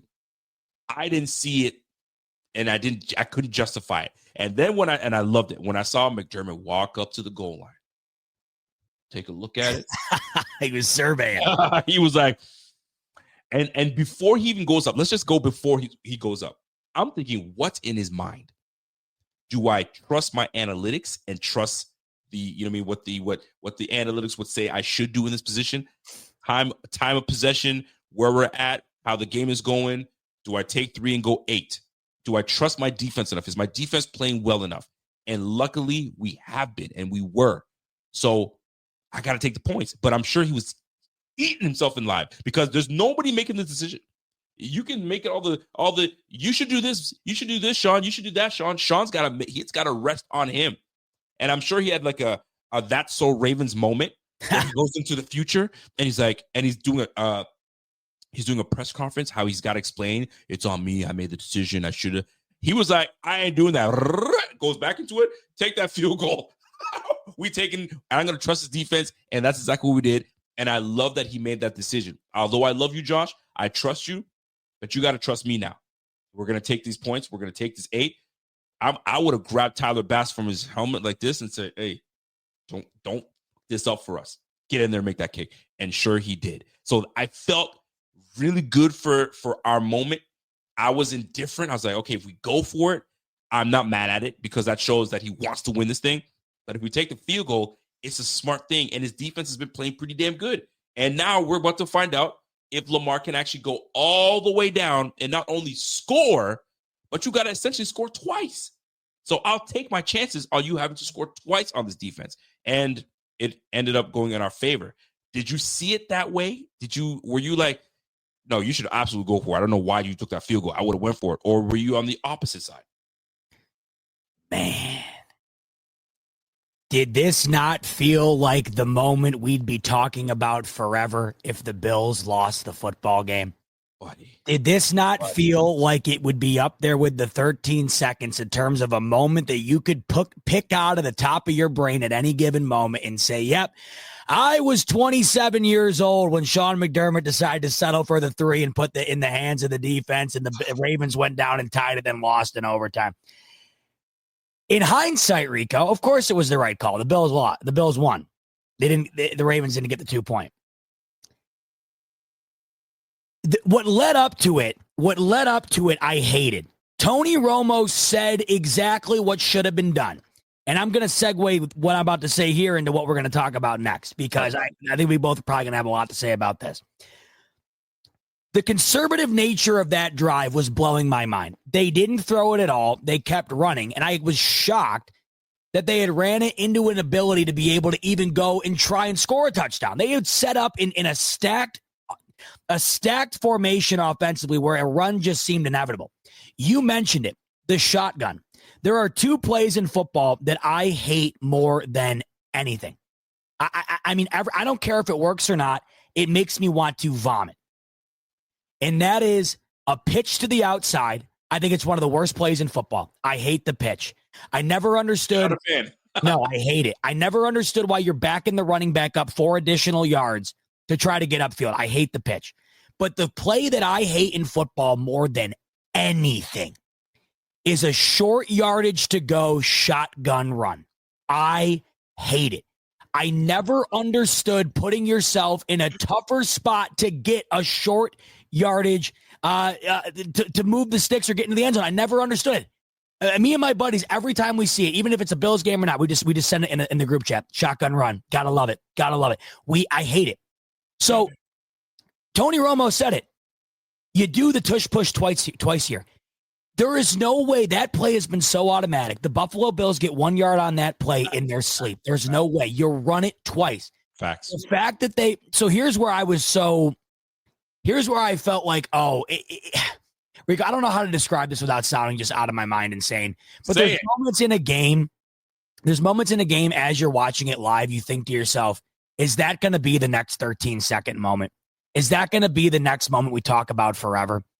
And Josh Allen on a shotgun run on second down, he had a clear lane to the end zone, and he got tripped up.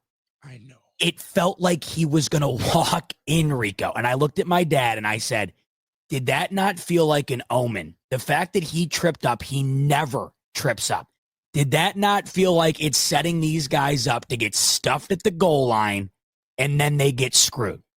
Then Romo says exactly what me and my dad are saying. I said, you got one of the best forces of nature at the quarterback position ever. They run a play that nobody can stop, and that's the tush push. Run it twice here. I think the game's over. They line up in gun again. I know. I hated it. And the reason I hated it beyond going in the gun, Rico, everybody knew Allen was going to run it there. The Ravens knew it. I knew it. You knew it. I hated it. They settled for the field goal. And in hindsight, even though it wound up working out, and even though if it didn't work out, we'd be criticizing it, based on the play call there, it was the right call. Because if you go for it on fourth and don't get it and lose in regulation because of it, then that becomes the 13-second moment, right? Kicking the field goal there pretty much guarantees you overtime. So if I had to weigh it on a scale of liking it to not liking it, I would weigh that on probably a 55 to 45, liking it, not liking it, because at least you're setting yourself up to be in a winning scenario pretty much regardless. But the whole point here, in terms of how they got into the situation, Rico, to have to make that decision, was Joe Brady's performance in the second half. And I think that's where we should go here next. Joe Brady. Well, listen, Joe Brady has been in this position before where you're like, okay, Joe, what are you doing? Like, why are you not trusting Josh and Josh's abilities to go downfield? I had a problem. I felt that we didn't go downfield enough. Now, was that the tactic that we wanted to use? We wanted to stay short. We wanted to kill clock. I don't know. We wanted the easy runs. I don't know what the premise was, but that third quarter was absolutely abysmal. We were throwing screenplays left, right, center.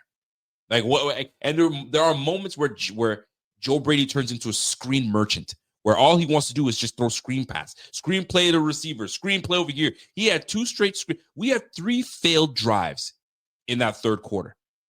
And there were most of them were just screenplays. And I was like, what are we doing? Why are we not trusting the process and trusting Josh and getting these guys downfield? Is it A, our guys can't get separation?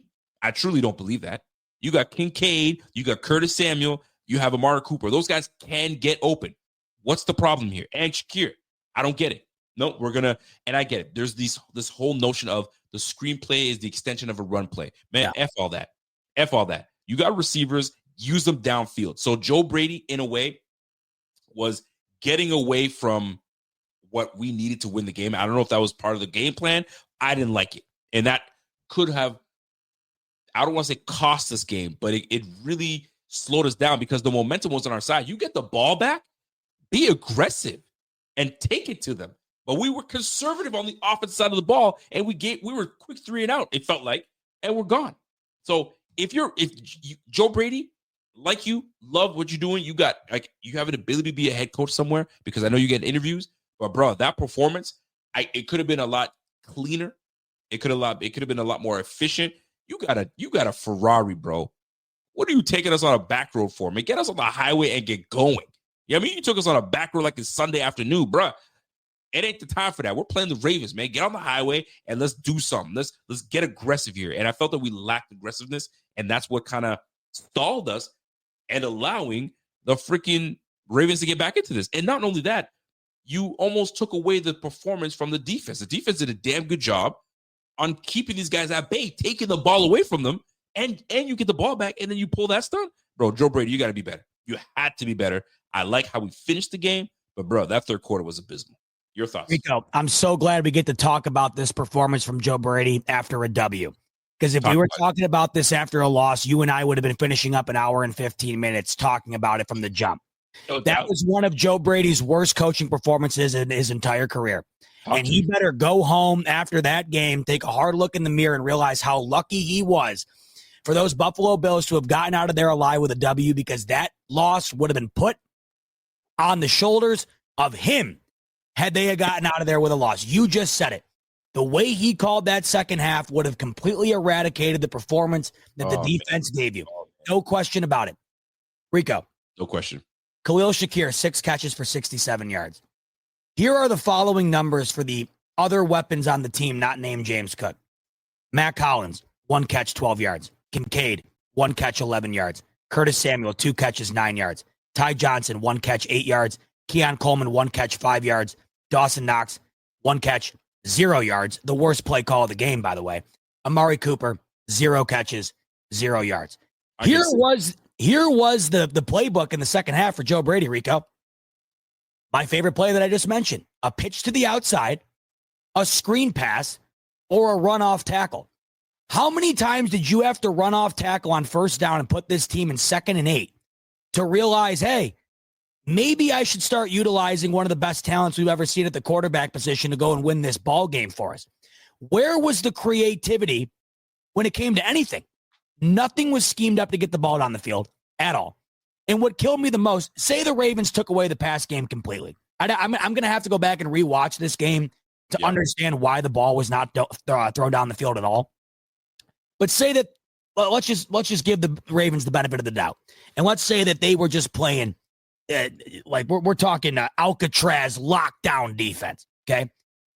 Why was there not one single creative run play for one of the most electric running quarterbacks we've ever seen in our lifetime? They didn't dial up one play that allowed Allen to get to the outside and run the football. Nothing. He coached that second half, Rico, like they were up 30 in the fourth quarter, trying to run the ball out and go home. That loss, in my opinion, Rico, should it have been a loss? I think I would have talked about that performance from Joe Brady until I passed out from talking about it. I genuinely believe that. I think out of anyone here, is the luckiest man on the planet for getting out of there with a W. That also includes that final drive there. How do you not understand what you have? How do you not understand going gun there doesn't make any sense? Why not utilize a play that has been unstoppable for you? Here's the other thing that stood out to me the most. in terms of like, wow, like say you were iffy about what he had done in the second half.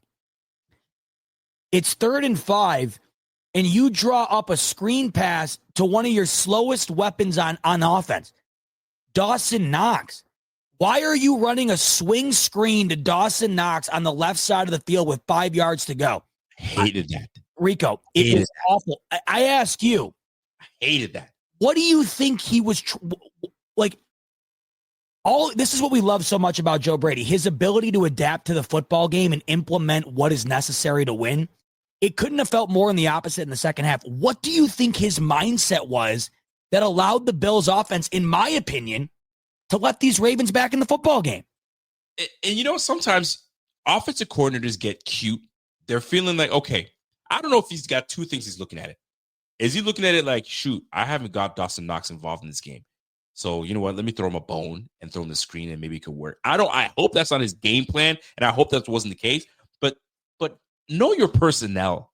Like, if you're gonna give a screen to somebody, you give a screen to somebody like that can make a move. Khalil Shakir, Curtis Samuel. Correct. Those are the two you give the screen to. Or you know what? A running back screen to James Cook, Ty Johnson, Ray Davis. One of those guys will be suffice. But the fact that you went to I don't know if it was personnel and you decided to check out of it. I hated it, didn't like it. You didn't need to do it. And it cost us. That's the thing. It cost us. So I was like, bro, nah, you can't pull stuff like that. So Joe Brady, I will say this. So somebody said in the chat, and I'm gonna repeat it.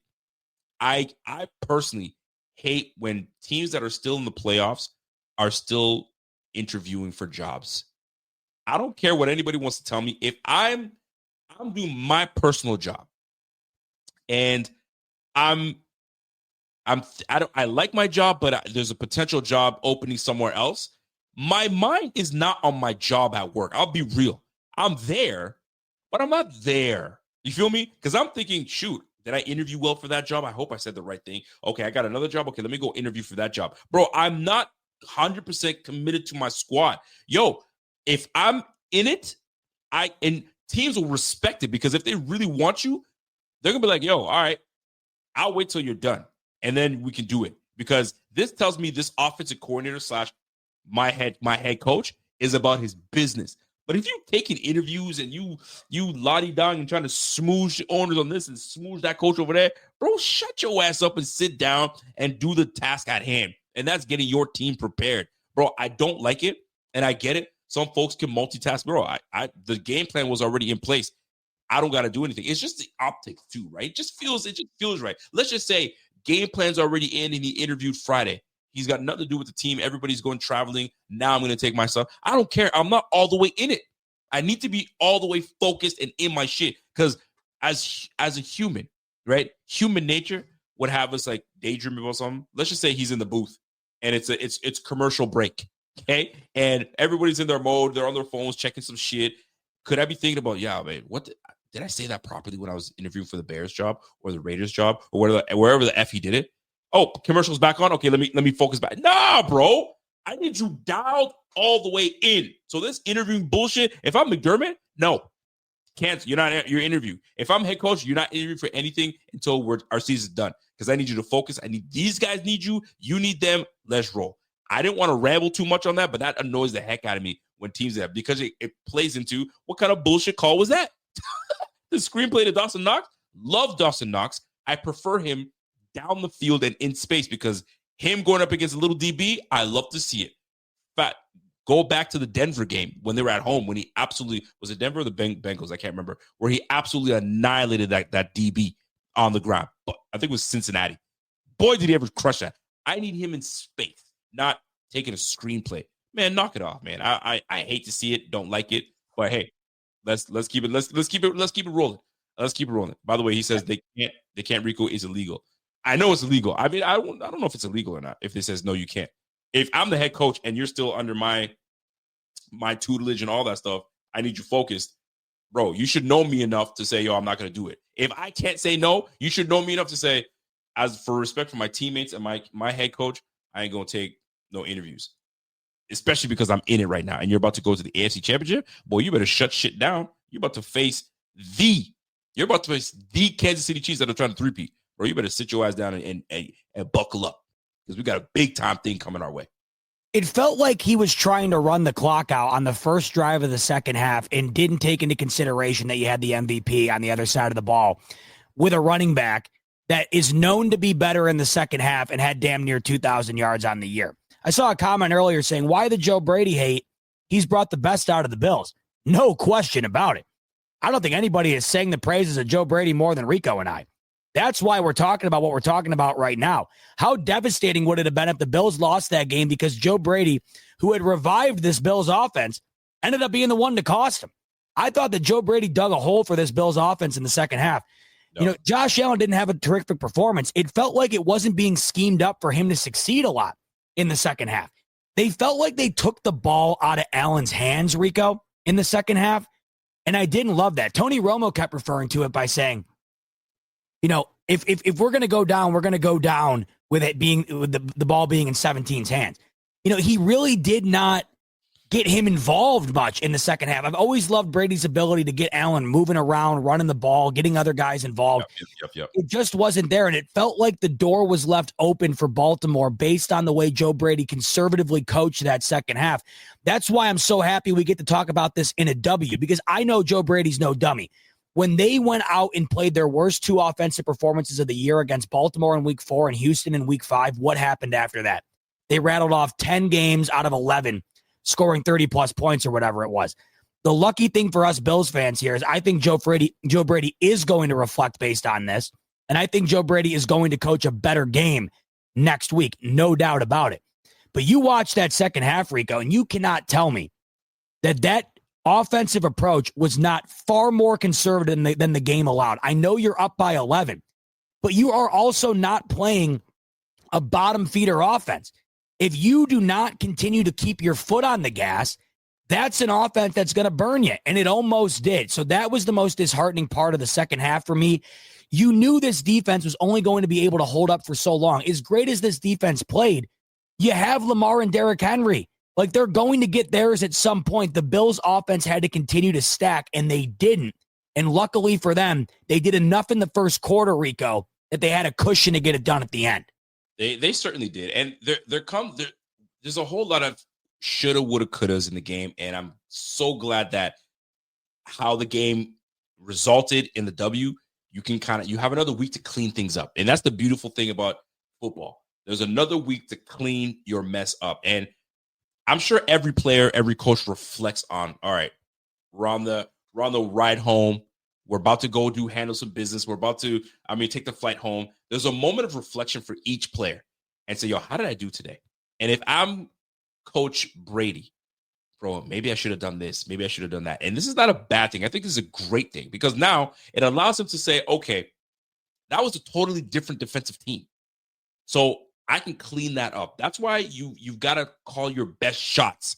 And I get it. Sometimes you get cute and you try to do something different that you think is going to get the team off guard, catch them off guard. But this wasn't it. This was an alert Ravens defense. They knew what was coming. They sniffed that up real quick. And they know that's one of the plays that we like to do, Joe Brady. So I know you stayed away from it as much as you could, but then you start to go to it and you got too comfortable going to that screenplay. And it resulted in what it resulted in. You can't have that. You absolutely can't have that. So although I'd like to say and poo-poo on the situation, there was some great calls at the beginning of the game. We were actually going down the field, right? That first shot, which I absolutely loved. That first shot, I think it was going to Mac Hollins. That first play, that play action to the sideline. If he hits and he connects, we're rolling. And now Joe Brady's probably looking at this, okay, all right, I got some spots that I can hit. But there came a time where he got too lackadaisical, if you will, and then he reverted back to the good old screenplay. But you can't keep pulling that stuff, bro. You got to change things up a little bit. And Kansas City and Spags are going to be all over that. So go back to that first game, tiny little bit, because you're not going to face the same team. The Kansas City Chiefs have definitely improved. They've gotten better. They got rest. We got banged up a little bit. So we got to make sure that we're on top of things. And we're going to take a little mini tiny break because we want to make sure that if you're all here, go ahead and jump on Fathead. We've also collaborated with Fathead. you have an opportunity right now. Go ahead and spruce up the old bedroom, spruce up the old man cave, get yourself fat head. Here it is, a promo code. Use the Buffalo Fanatics code, which is Buff Fanatics 15. Not only does it give you 15%, but you can tell your friends that they can get 15% off of that. So go ahead and do that for us and jump on that fathead.com. Go ahead and hit that code, Buff Fanatics. Get 15% off. I'm trying to hook y'all up, man. Go ahead and do that. Now, I got to show you something, but I don't know if you were able to see Lamar Jackson. Hold on, I just want to say, by the way, I think that game permanently damaged my bladder. I have urinated, not to be too specific. I have gone to the bathroom 45 times today. I don't know, dude. I was so nervous for that game. I'm not gonna lie to you. I literally almost had a heart attack like 7 different times, and I think it's permanently affected my bladder. I cannot stop going to the bathroom. That's why I keep bouncing off. So I just wanted to apologize. Listen, you don't got to apologize for anything, man. Empty that bladder completely, and you're backed up a little bit. You're backed up. You're releasing yourself. Go ahead and do what you got to do. But speaking of backed up, our guy Lamar Jackson got backed up and sent back to Baltimore. And for those that are in the chat from Baltimore, I love how y'all say the words that have "you" in it. It's like when someone wants to say "I love you," they don't say "I love you." They say "I love ye." Yeah, the Maryland accent's great. I love it. You Baltimore Cats, I love what you do. I love what y'all do. But anyway, Lamar Jackson had a little something to say today after the game, and as you never really get. I mean, I never play clips from the losing quarterback, but this game is of this magnitude. You kind of want to see where his head is at. And for a guy that took a loss, I'm sure he's taking it really hard. And I'm curious to see how he took it. So here's Lamar Jackson after the game expressing himself. First half, I had 2 costly turnovers. Me not holding the safety, me just knowing the coverage, me knowing it was man through a BS interception. It was 7-7 at the time. I believe they scored after that. Battle back, fumble. Snap, trying to make something happen, couldn't throw it. It was like a RPO play, so I couldn't really throw the ball to likely, the offensive line was down the field. So I was trying to make something happen, tried to squeeze the ball, it slipped out my hand. Von Miller picked it up, got some yards. I think that led to points for them. So it's a team effort out there. He been busting his behind, he making plays happen out there on that field for us. Came up short. And like I've been saying all season, every time we in situations like this, turnovers play a factor. Penalties play a factor. Tonight, the turnovers, we can't have that shit, and that's why we lost the game. Because as you can see, we're moving the ball wonderfully. It's hold on to the fucking ball. I'm sorry for my language. This shit annoying. I'm tired of this shit, man. Well, damn, Lamar, I feel you. I mean, he's dead on. Look, what sucks, man? How do you react to that? How do you react to Lamar talking about his turnovers and how it resulted in the eventual loss to the Bills? Tony Romo said it at the top of the broadcast. He said, I can't believe that one of these guys has to go home after this game. I love Lamar. Me too. It felt like this game should have been the AFC Championship. I mean, the fact that the winner of this game's reward is having to go to Arrowhead is crazy. The NFC, dude, if I love Jaden Daniels, and if you're wondering if I don't love Jaden Daniels, go watch my stream from last night. I must have said how much I love the guy for a half an hour straight. He ain't getting to the AFC Championship, Rico, in his rookie year. Jaden Daniels does not go to the AFC Championship in his rookie year. The NFC is not the AFC, and you saw tonight the prize for winning this game, Rico, is to go and play Mahomes in his 7th consecutive AFC Championship game, okay?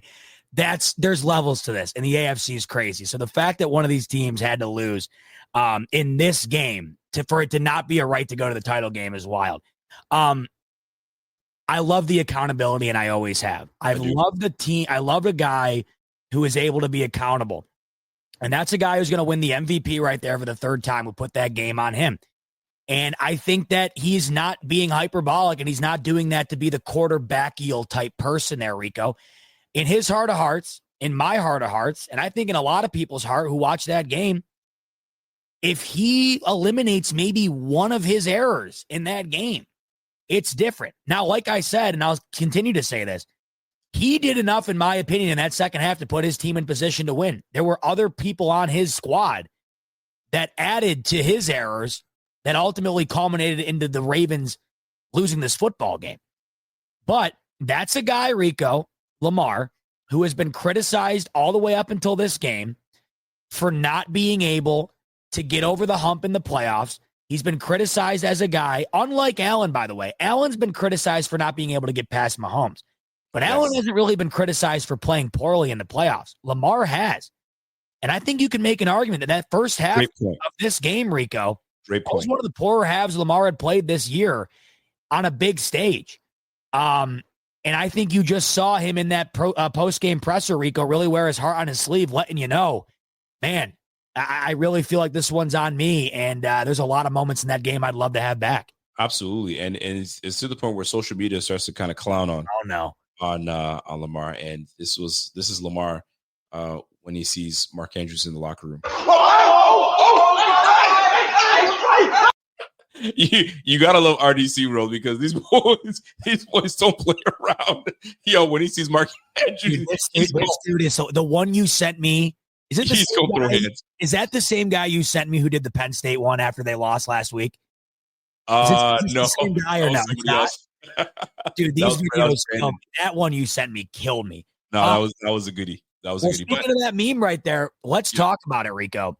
Talk about it. Walk me through Mark Andrews dropping that gift of a 2-point game. I mean, Rico, we're not sitting here. We might not be that game. Whether they win or lose, we're not sitting here talking about the same game if he catches that. Talk me through your mind when you see that ball hit the cold turf of the route. Buddy, I don't even know. I assume my wife recorded because, like, okay, so backstory. I got to go through it. We got these little mini cameras in the house. So when Zakiah, my little guy's walking over, we can kind of see where he's at. Right. So we have one in the basement. And I have my basement. I don't play games. I tell the girls, I don't mess with y'all. And if you guys are having parties or whatnot, I'm watching to see what's going on. So the wife was recording through the camera, watching my reaction with my man Andrew that was at the game. So I think she may have caught my reaction to when Mark Andrews dropped the football. But what's going in my mind, I'm going to see if I can get the clip. But what's going in my mind is, fuck, these guys are marching. They're marching. Lamar Jackson is doing his best impression of a freaking Josh Allen, is rolling right, going across his body. I'm like, that's a Josh move. Don't steal Josh's moves, and we're falling for it. We should know better. Marching. They score the touchdown. You're like, oh, all right, this is it. They either got to do it or they're not doing it. And when I saw Mark Andrews wide open and I see Lamar just running, he's like, okay, now I can throw it. And I was like, oh, okay, they just tied the game. Oh, they didn't tie the game. He dropped it.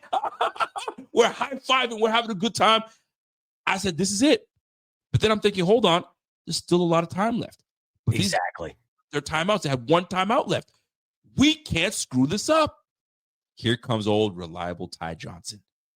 Ty Johnson scampers for a nice 13-yard run. That's it. Call it a day. C'est la vie. We're out of here. But my reaction was, oh, yes. So, I mean, I don't know how you would kind of express yourself and recreate that for us, but that's exactly how I felt in that moment where I was down and then right back up again and ready to dance and groove right onto the computer screen.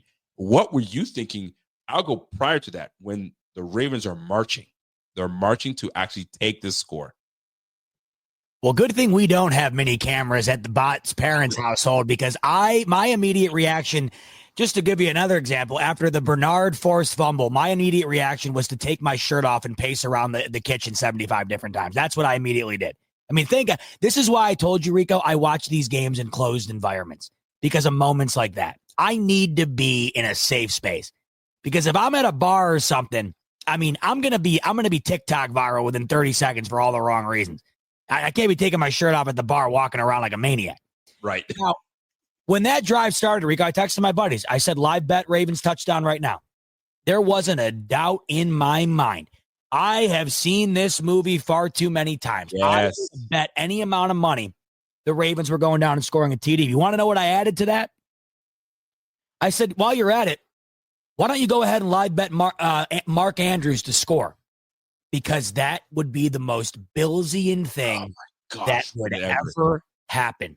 Buddy. You force the Mark Andrews fumble just for him to go down and tie the ball game. That's why when he dropped it, there was one word that popped into my mind. And whether it comes to fruition next week and 2 weeks after that or not, we won't know until we know. But the word destiny came to my mind. Hey, because in every other reality, Mark Andrews goes and avenges the fumble and scores there, and the Ravens somehow win.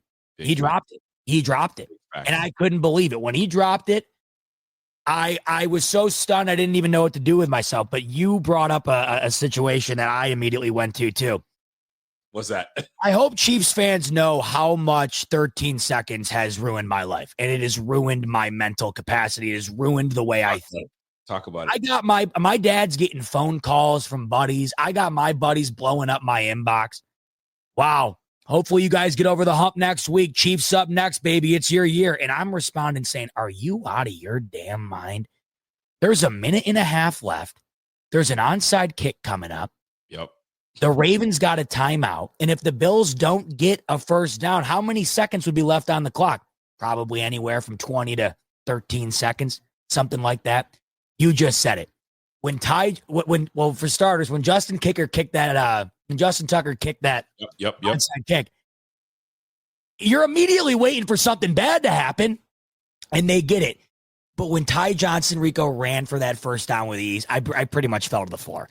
I was expecting, Rico, the Bills to run it 3 times, not get a first down, have to punt, and then have to pace another insane 13-second scenario at the end to get out of there alive. The fact that it ended with an Allen knee, Rico, pretty much brought a tear to my eye because I just anticipated it ending in a much more dramatic fashion.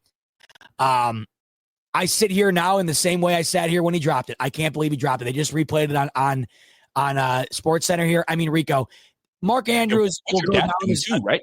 What's up? Your reaction, your dad's reaction with this all happening. Go ahead. I want to hear this. Just literally had our breath taken away. I mean, I just saw the replay. Mark Andrews, since I've been alive, he's got to be a top 15 tight end. You'll never have an easier play. Mark Andrews makes that catch 99 out of 100 times, and he dropped it tonight. Tough. And I just watched it again. I mean, Lamar, he was throwing it to him like you would throw it to your son, Rico. He was throwing it to him like you would throw a little Nerf football to your son while you're hanging out in the living room. I can't believe he didn't catch it. That's why whether they win or not is one thing, but that's why the word destiny popped into my mind, because on what planet does he drop that football? I don't know. It doesn't. And I'll tell you right now. So I can't tell you, I can't give you video of what I was going through, but still shots kind of give you a kind of a visual of what's taking place. So that play is happening. Here we are. My God. My man is like, yo, he caught it. I was like, wait a minute. Wait a damn minute. Wait a second now. And this is us looking at it. Oh my God. Yeah. Did Jenna get on this while we're live? Listen, she was videoing us from the bottom of the basement. And I was like, this is it. And she took a still shot. And then this was us at the end. You got one guy saying, wait a second. He dropped it. My man was like, oh no, we're going into overtime. And these still shots. This is a Bills fan. These are what Bills fans have to freaking go through every single time when these guys play. It's just like you can't sit and relax and just chill out. I mean, we've had some great games this year where we could just say, yo, we just put up 30 points. Man, Jaguars, man, go sit your ass down somewhere. But now these are playoffs, man. Everything matters. Everything's on the table, right? We're all in on this thing. And we're one game away. Bro, there's a picture of me. There's a picture of me after it happened that I have. It's so embarrassing that I can't even share it. That's how bad it is. From today? Yes, of after that play. There's a picture my mom snapped. I don't know why she took it. Share it, you son of a bee. I got it, bro. Share that thing, man. You can't tell us about it now. Share it. What the hell? Yeah, I know. I don't even know why I brought it up. I'm going to regret it instantly. In fact, my mom sent it to Caroline, and Caroline, I knew she'd hate it. But let me share the good first. Let me share the good picture first. Because you want to know what? Want to know what it's all about? What is it all about? It's all about this right here. That was the immediate result after Allen takes a knee. That's what it's all about right there. Right there. But father and son. Would it not be a RICO and botch? So race. You shared your embarrassing photo, so I got to share mine because this is, bro, I look like a, I'm trying to, what's the best way I can describe it? I look like a psychotic Spider-Man in this photo. Okay. Love it. Is the best. And by the way, before Bot shares it, everybody get ready to screenshot and then have that go viral. Exactly. Exactly right. You ready for this? This was me. Let's go. This was me when Mark Andrews dropped the football. He's ready to go. He's got no socks on, 3/4 pants. He's ready to go. Hat off. Yo, he's off. Listen, I like this. That's a great shot. That's cold. Dude, it brought me to my knees. I'm laser focused. I'm dialed in. I got no socks on. I'm just kneeled down and I'm like, there's no, dude, it literally brought me to my knees, bro. Bro, the fact that you're sockless and and in a squat. I don't know what you want to call that. The frog position, bro. I feel you. My man says, screenshot it. Got it. Got him. Listen, you see it. You got one Bills fan pointing at the screen saying, wait a second. One Bills fan's like, golly, not again. And then you got Spider Frog over here. It's just ready to pounce.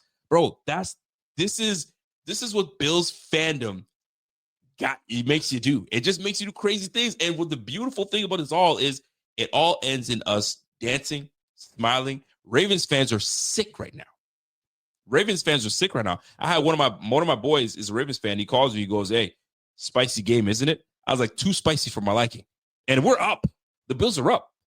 Too spicy for my liking. Boy, did he ever feel good when at the week 4, man, yo, the Ravens are fine. We're different this year, man. We got an offensive coordinator. You know what I mean? Lamar Jackson's doing it. Hey, and Lamar Jackson was doing it. You absolutely was. You can't even take away what Lamar Jackson did this year. Phenomenal year. And he's still one of my favorite quarterbacks to watch in this game. And I think we both lament on how great he has been. And what a great professional. There was no like sore losership. I don't know if that's even a word, but sore losership when him and Josh dapped it up. He was all pretty much like, yo, go get it, man. Good game. And go have it. There's some guys that just are sore losers. They don't even shake hands. They just leave. Well, don't you remember when the Bills beat the Chiefs and it was because the Chiefs were offsides on the pitch play? And Mahomes went right up to Allen. He's like, I can't believe they're calling that play, man. Like, that was horseshit. I hated that. Remember? It's whining like a little bee. And that's and moments like that is what makes fan base. Buffalo Fanatics, what's going on? This is Pierre the Kingpin. And I wanted to talk to you today about Cigars International, which is the ultimate destination for premium homemade cigars. Known as the industry leader, Cigars International offers the largest selection, unbeatable prices, and a customer service experience that's second to none. Whether you're new to cigars or a seasoned vet, Cigars International makes enjoying cigars easy, approachable, and fun. Cigars International is the go-to retailer for all things cigars, with the biggest selection of premium homemade cigars available anywhere. Cigars International offers unbeatable deals and discounts, making it easy to stock up on your favorite or try something new without breaking the bank. With fast free shipping and their 100% satisfaction guarantee, you can shop with confidence knowing that Cigars International stands behind every order. They have good relationship with vendors that helps provide great low prices. Whether you're new to cigars or a seasoned pro, Cigars International makes it easy to find the right cigar with helpful guides, staff reviews, and expert advice. It's not just about cigars. Cigars International also offers a wide range of accessories and more to elevate your smoking experience. Check out the great deals every day at cigarsinternational.com. That's cigars, CIGARS, international.com. Use code FANATICS at checkout for 20% off your order of $50 or more, plus free shipping. or visit www.cigarsinternational.com/fanatics, and the discount will automatically apply. Again, use code FANATICS at checkout for 20% off your order of $50 or more, plus free shipping. Or visit www.cigarsinternational.com/fanatics, and the discount will automatically apply. If you're a custodial supervisor at a local high school, you know that cleanliness is key, and that the best place to get cleaning supplies is from Grainger. Grainger helps you stay fully stocked on the products you trust, from paper towels and disinfectants to floor scrubbers.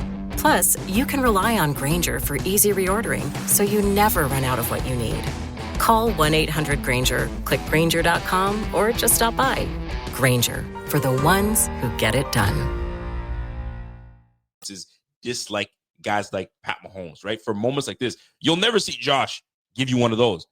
He'll be pissed internally, give you the daps, share a few words, and then he's on his way. And then he'll kind of, we'll get him next year. You know what I mean? But not this time. Not this time. It wasn't in the cards for the Bills. On to the next game. You know, Bada Bing Crosby's bringing up a great example too. As bad as the ref performance was in that game, man, they did a lot of chatting about the refs for a team that got sacked, 9 times and put up 14 points. Sacks, I'll tell you what, Rico, if the Bills were in the identical situation of the Texans yesterday, McDermott and Allen ain't bringing up the refs. It's just not happening. I'll tell you this, but those refs were abysmal that game. Oh, no one's saying they were. I know you're part of that crew that says you're still allowed 18 points or 15 points. Bro, those two stupid play calls were on third down crucial moments where you got to punt after this. So they meant a lot in that game. Now, your O-line got a block. I mean, you can't get sacked 8 times, but if you look at the score, what is it, within 8 points, 9 points? So well within shot. So those 2 third down moments where 2 players hit each other, you call that from a man. He gets hit in the chest a little bit. He flops and you call that, bro. I'd be cheesed. Now, you're absolutely right, though. Josh Allen, take it on the chin and say, hey, we didn't do enough on our end to make it happen. We can't sit here and blame the refs. Sucks. What are you going to do about it? We'll move on to the next. I absolutely 1,000% agree with you. But those 2 calls were crucial. I went on a whole rant about it last night. I know. I saw the rant. And you made other points. You're right, though, because at the end of the day, you still got to compete. You're still within the game to try to make some plays happen. And you didn't. You couldn't get it done. Well, to me, it's more of a systemic issue than it is a Chiefs issue. I mean, that's my biggest problem with it. I think it's a league-wide. I mean, you and I have we literally sat on here one night for like 2 hours and brainstormed different solutions for it. I mean, the problem I have now, Rico, is it's January. Like, this shit cannot come down to 15-yard flags. It just can't. And I had a lot of Chiefs fans agreeing with me in the fact that they more than anybody want that out of the game so that they can win these games without people saying they won it because of the stripes. Yeah. Because the Chiefs were winning that game regardless, but wouldn't you rather win it with everybody knowing you won it?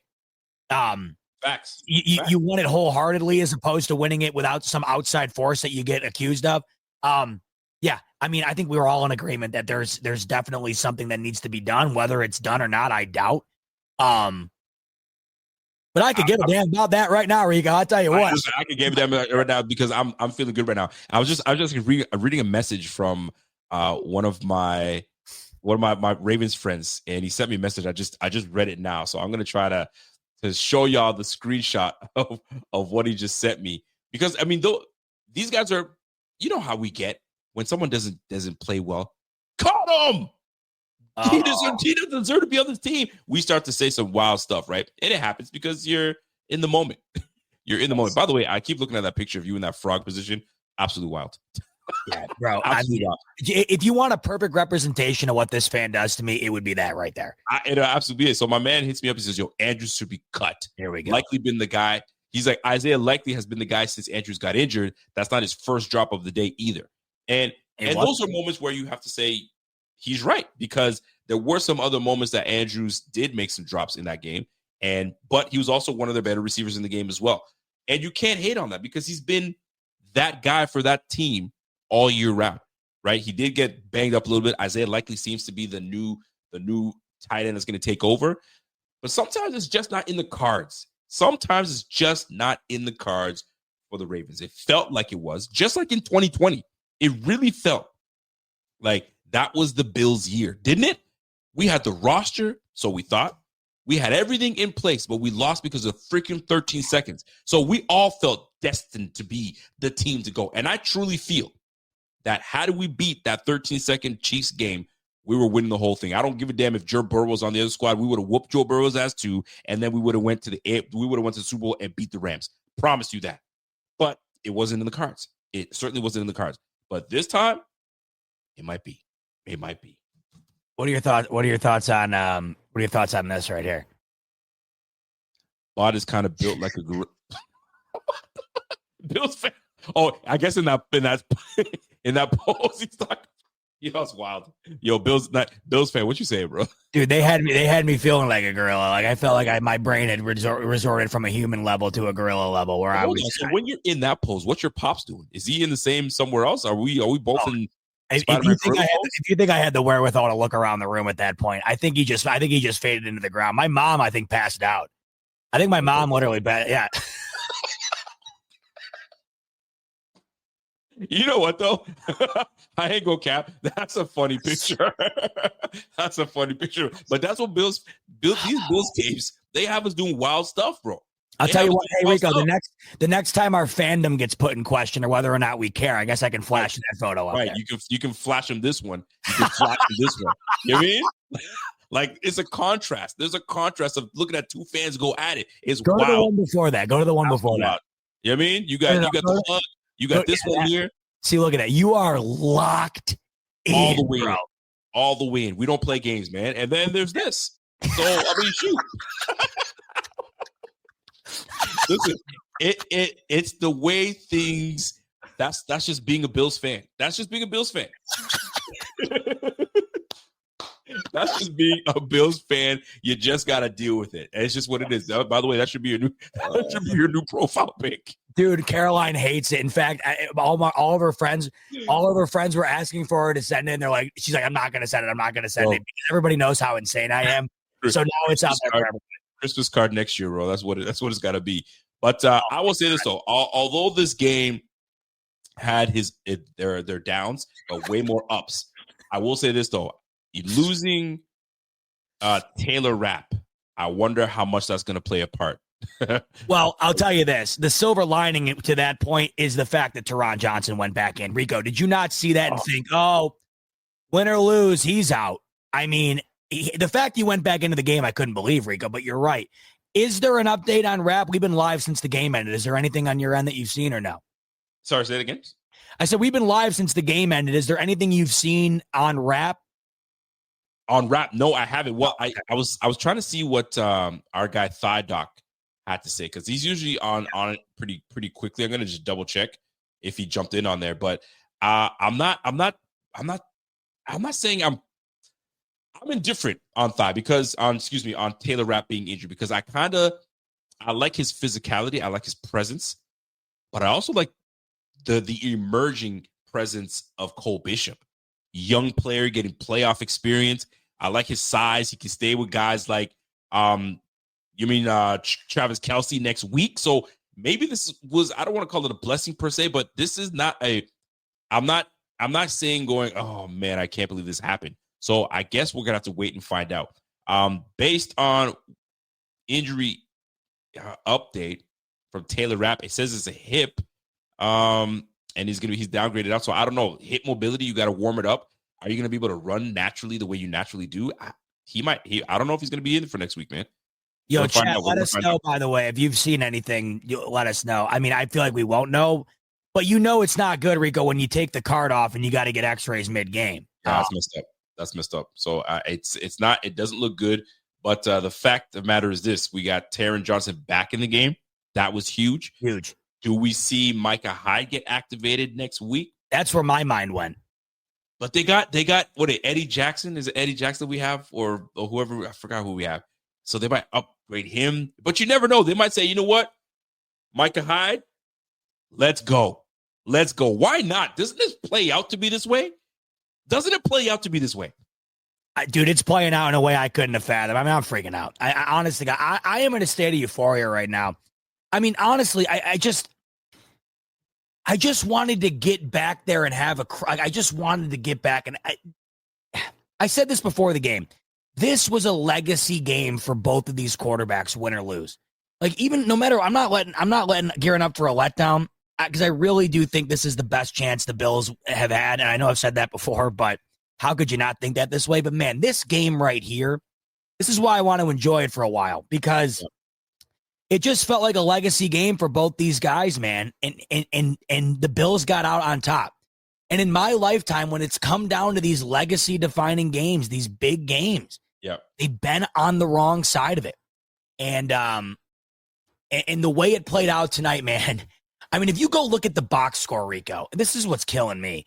You know, if I were to tell you post game that the Ravens had over nearly 150 additional yards than the Bills, they had well over 100 additional passing yards.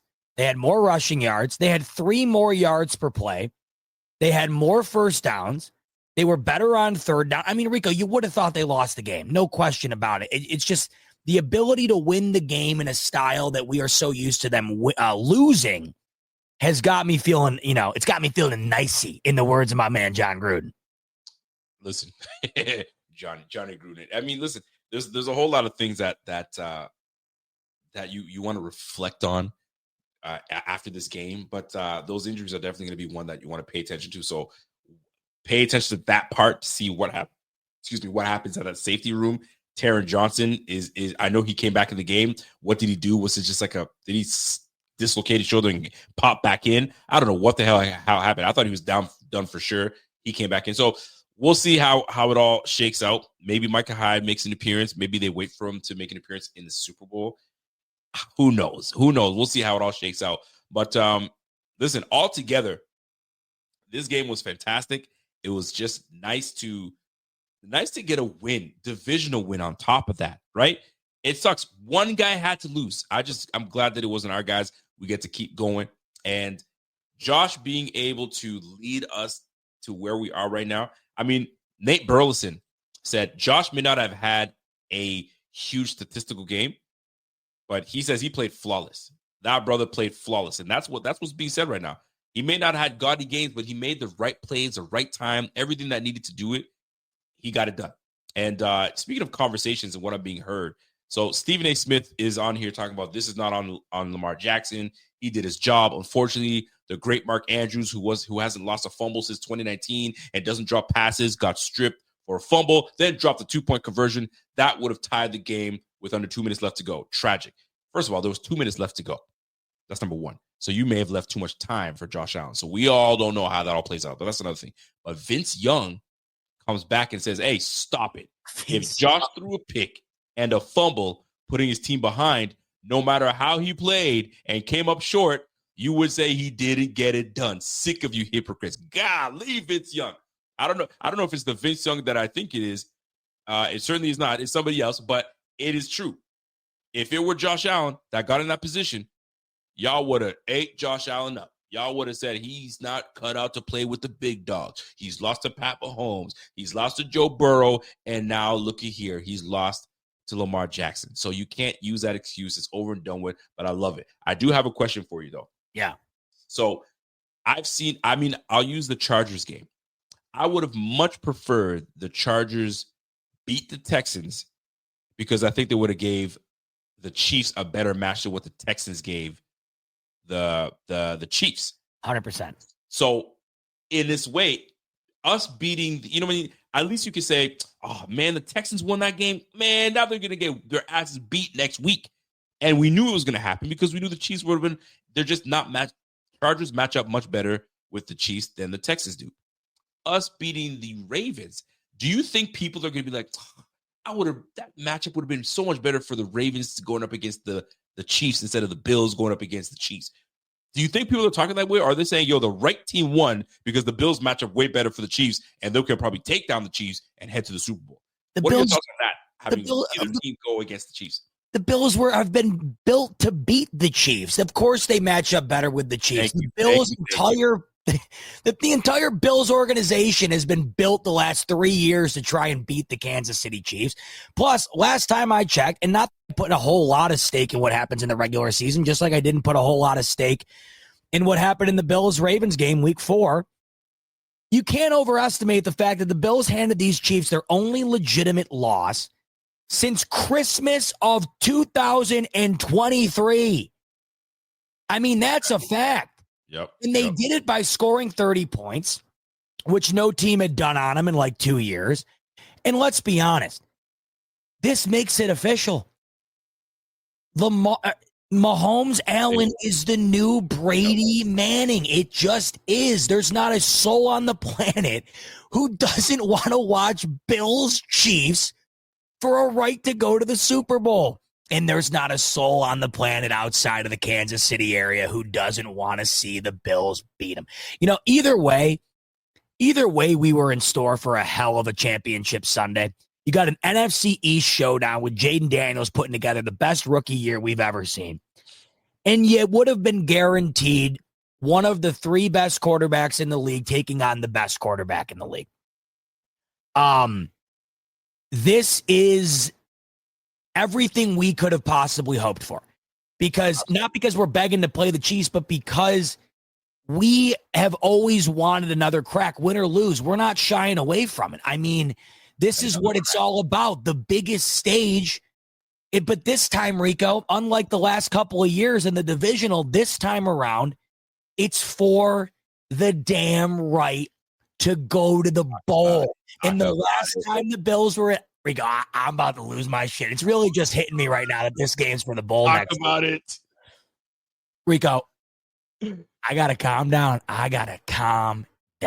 No, you don't. But with that said, man. Get the excited. last time these Bills played in this game, they were not ready to take on the Chiefs. They were not good enough to beat them, and the Bills haven't been back in that spot since. It's hitting me like a ton of bricks right now. The fact that next week's for the Super Bowl. This is what makes it so much different. Win or lose, Rico, the fact that, first of all, how great does it feel to know the Bills are playing next week? I mean, does it not feel so damn good? Let me tell you, after the game, like, it's hitting you now. It hit me when Josh Allen's running to the locker room and he's talking to, I was about to say Susan Colbert. Yeah. I don't know who I said Susan Colbert. She's from Caroline's hometown, which is like an insanely small town, by the way. Good for her. She made it, man. Good for her. I'm sitting here going, man, I'm high-fiving my mans, and I'm like, all right, yo, we did this shit. And it sat with me, and I was like, wait a second. Bro, we're going to the AFC Championship game. Right. That has eluded us for freaking 4 years. The AFC Championship game, I sat there and was like, whoa, we're one more game. One more. And it's a shame that Diggs couldn't be there, because that epic photo of him standing there going, one of these days I'll be back there. And the fact that we are back in the freaking game and about to avenge what took place in 2020, bam. That's what makes you say, bro, one more game. One more freaking game. Let's go, man. On the road on top of that, yo, let us wear our white on whites, man. Bring the white on whites as well. Oh, we got to. Let us wear the white on whites. Y'all wear your red and whites. We'll bring the white on whites. Let's roll, man. You know what happened the last time that uniform combo went down? It was one of the greatest playoff games in NFL history. Gotcha. I said to my mom prior, I said, above anything else, the nerves of the game, the nerves really stem from, in my opinion, Rico, the idea that if you win, you get another week of Bills ball. And if you lose, it's just over. And the idea of having a whole nother week to get excited about this opportunity, I can't over quantify how much that means to you as a diehard fan. Regardless of what happens, the ability to continue your season longer than 28 other teams is a hell of a feeling. And doesn't it just feel like this has been one of the greatest rivalries in the sport, even though we are only 7 years or 8 years into the experiment of it, or 7 years? This is what it's all about. This is what the sport is all about. the best going at it on the biggest stage. Yep. The last 2 years, these two have duked it out in two of the better playoff games in recent memory in the divisional round. But this time, Rico, the winner gets to go. And think about how much is on the line here. Bills win. They go to their first Super Bowl in my lifetime. They go to their first Super Bowl since what, 1994? 94, baby. 93, 94. The Chiefs win. They go and have the ability to pull off what has never been done in NFL history. So two things could happen here. Big storylines. Either the Chiefs win their third straight, never been done in NFL history, or the Bills get a chance to win their first ever, of course, obviously never been done in NFL history. Meanwhile, the other storyline here, which I find to be low-key that no one's obviously talked about yet because this is fresh. If the Bills win, they will either take on the Commanders, which would be a rematch of one of the Super Bowls the Bills had in the 90s, or even more crazy, Rico, even more crazy. You ready for this? If the Bills win and the Eagles win, the Bills will have then played every team in the NFC East in the Super Bowl and nobody else. They played the Cowboys twice, Washington, and the Giants. Only team they haven't played in the bowl out of the NFC East. Dude, that's jacked. How crazy is that? And this would be the time to put the X on losing to the NFC East. This is it. We can't lose to the whole freaking division, for crying out loud, and have a fifth Super Bowl loss. Bro, can't. This is it. We got to make it work. We got to make it happen, baby. We got to make it happen. Meanwhile, if the Eagles win, of course, and the Chiefs win, just putting it out there, that's a rematch of that. How crazy would this be? That would mean the Chiefs have played the Niners twice in the Super Bowl and the Eagles twice in the Super Bowl. And obviously the Eagles, of course, want to avenge what happened to them the last time. And that was an amazing Super Bowl. So, man, you got storylines galore here. Not to mention if somehow Jaden Daniels pulls it off, we're already looking at the best rookie season I think we've ever seen. You imagine this kid getting to the damn Super Bowl? I mean, next weekend, Rico, it is going to be cinematic, Christopher Nolan style film. Watch out now. You better watch out. Listen, I got a question for you, all right? Yeah. Who do you put the loss on, respectfully, if you were to pick someone, and it sucks to pick someone, but who would you put the loss on if you were to pick someone on this Ravens team? Man, that's a great question. Let me break it down into a pie. Let's break it down to like a pie chart. Why not? Let's do that. I'm going to go, man, I think it would be wrong not to. I'm going to go 40%. Man, no, you know what? No. I'm going to go 50% Mark Andrews here. Dude, you got a layup in your hands to tie that football game. And the way it was going, the momentum of the second half was on your side. And we've seen what happens when the Bills go into overtime without the momentum. I think you'd be remiss to not put half the blame of that on Mark Andrews. You got one of the easiest plays you'll ever have in your career, separating you from taking that game to overtime when you were down by 11 at half, and he didn't make it. I will give 40%, 35 to 40% of the blame to Lamar, because that first half, listen, the game's 60 minutes, and you played a pretty inadequate 30 minutes based on the MVP standard set for you. Mm-hmm. Let's be honest. All year long, every one of your fans have been banging down the door that you're the MVP over the guy on the other sideline, and you did less than he did tonight. Not that Allen performed exceptionally well, but he didn't make the mistakes that you did. And because of that, I think we see the scoreboard indicate what the game wound up resulting in. And then, go ahead. And I gotta give 10% of the blame, I think, to probably a collective effort of the Ravens offensive line and their inability, in my opinion, to kind of get up to the standard in which they have set for themselves throughout the pace of the year here, where it just felt like outside of the third quarter, there really wasn't a whole lot of room to maneuver for Derrick Henry. And, you know, the way that they want to play, they like to dominate in the trenches.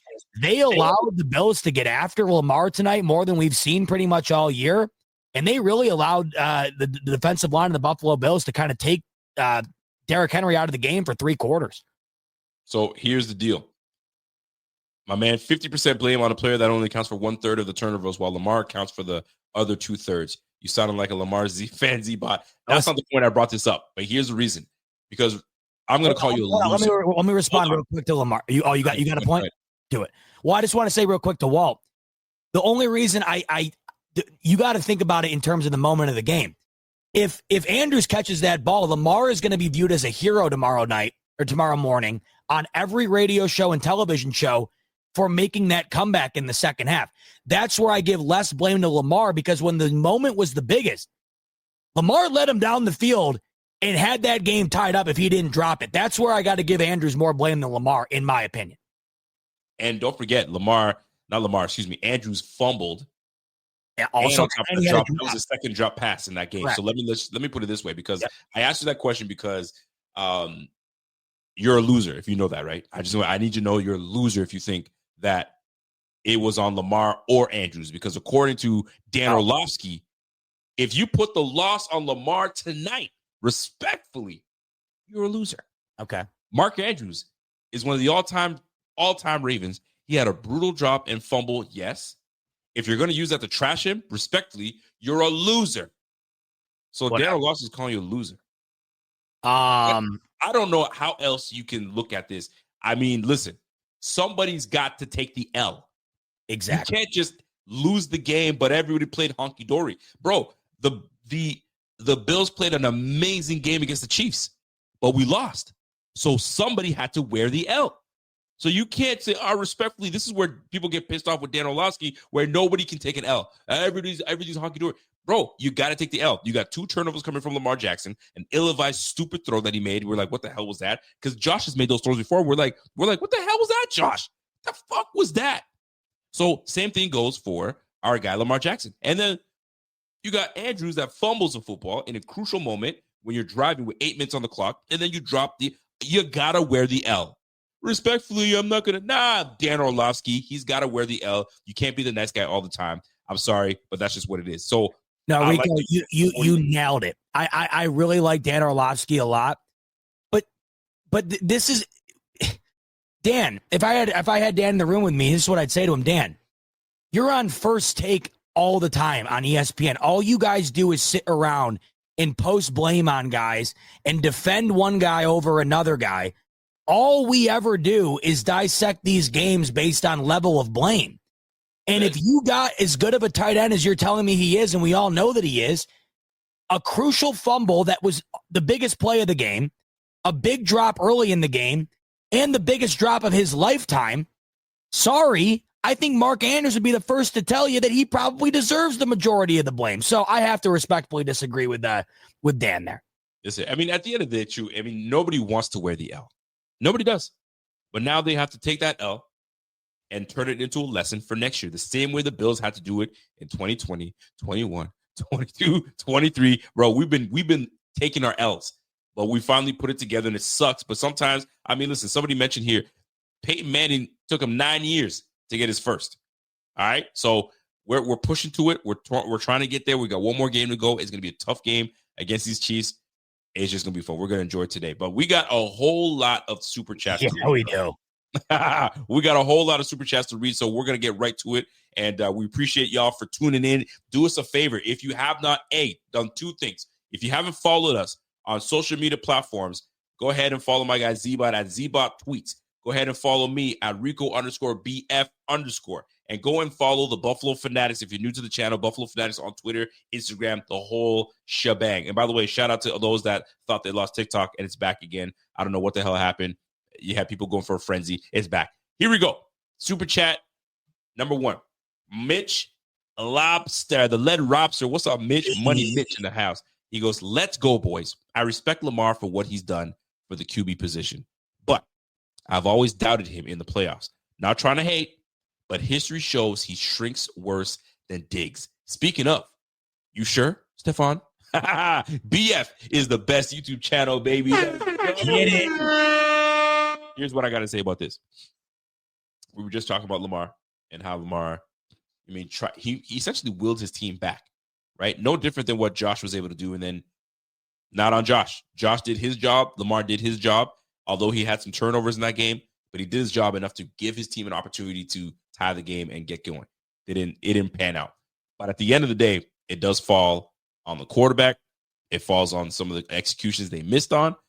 But what I love about this comment from a man, Led Roster, by the way, $50 is no slouch. Thank you for that. That's big.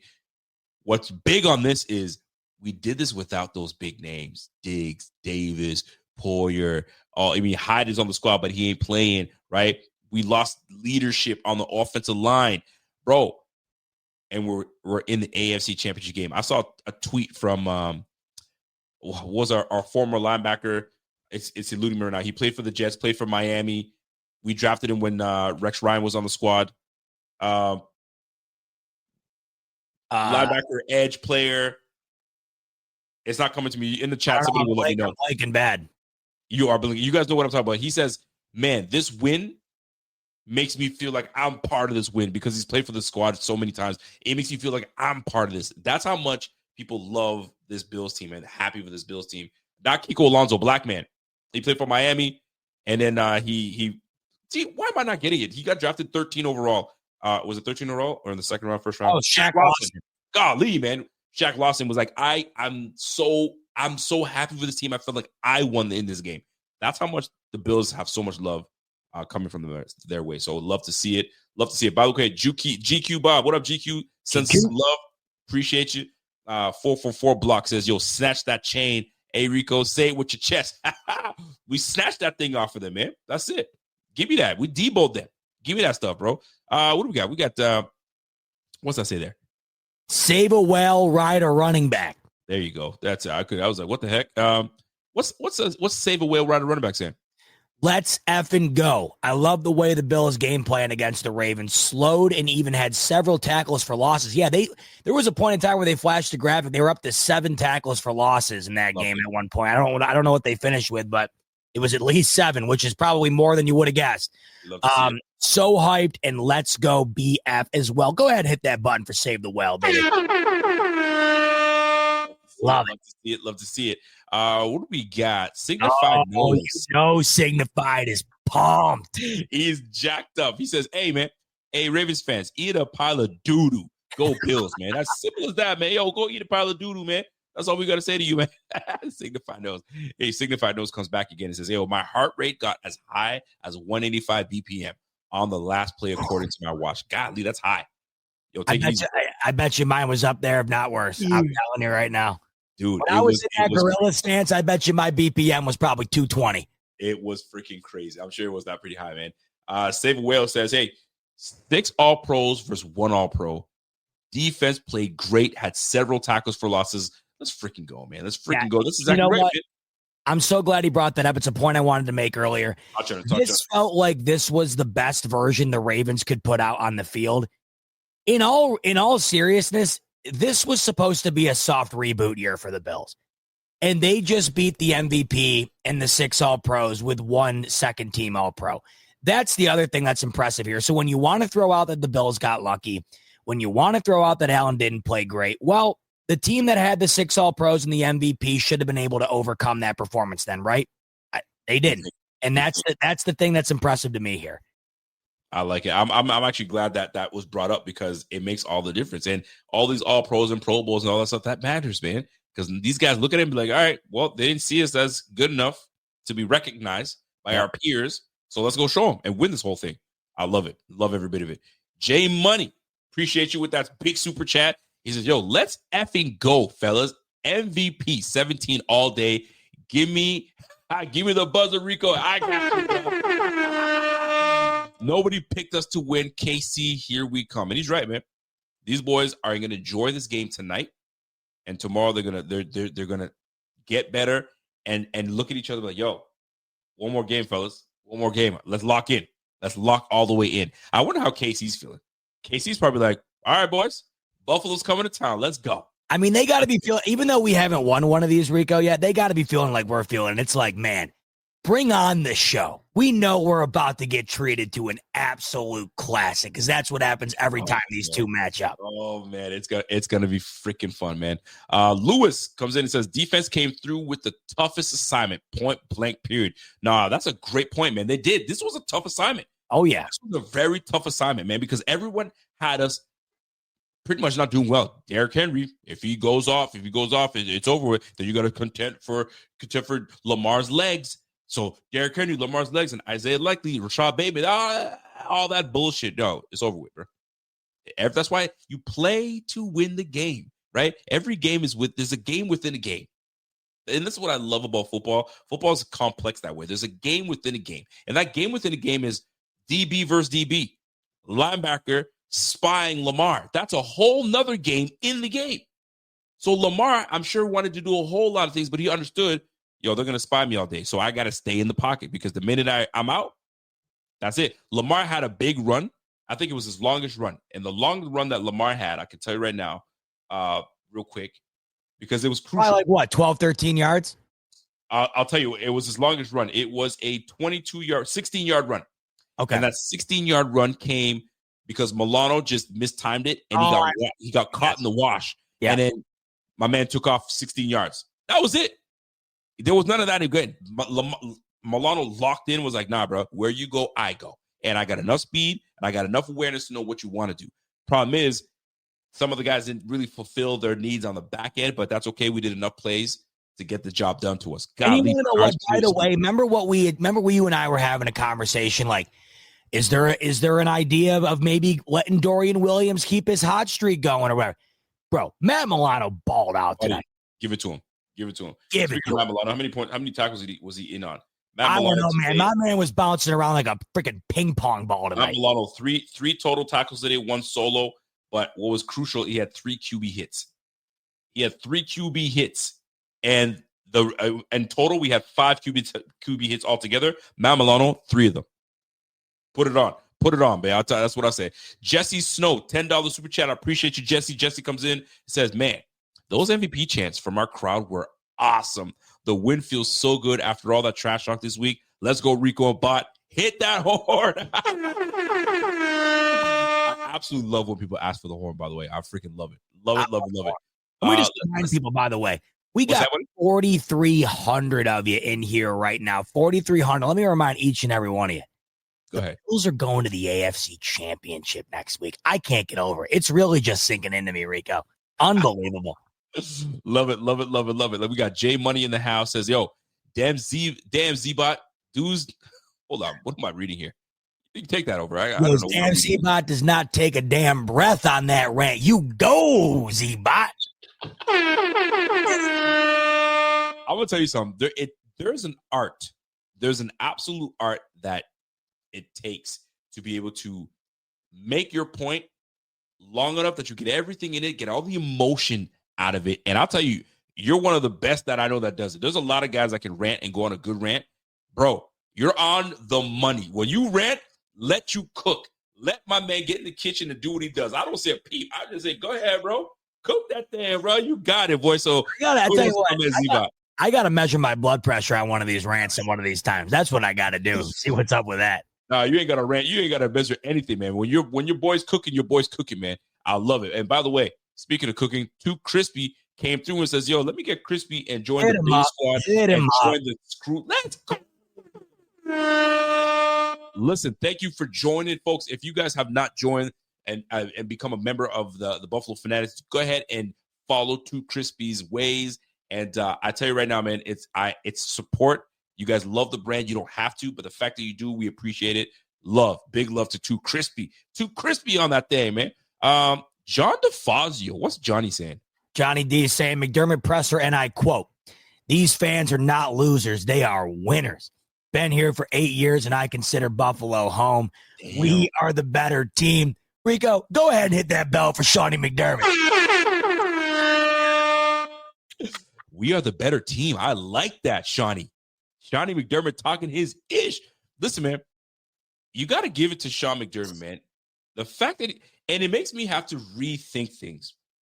It really does. Because sometimes we as fans and people that cover the team, we get in our emotions. We get in our vibe of like, okay, yo, you got to go. And I've been there. I'll speak for myself. I'm like, yo, if he doesn't get the job done, because we had this very conversation at the beginning of the season, and here we are, the team is going to the AFC East, and you asked me, AFC Championship game. I remember you said, Rico, what if he makes it to the AFC Championship against the Chiefs? Oh, yeah.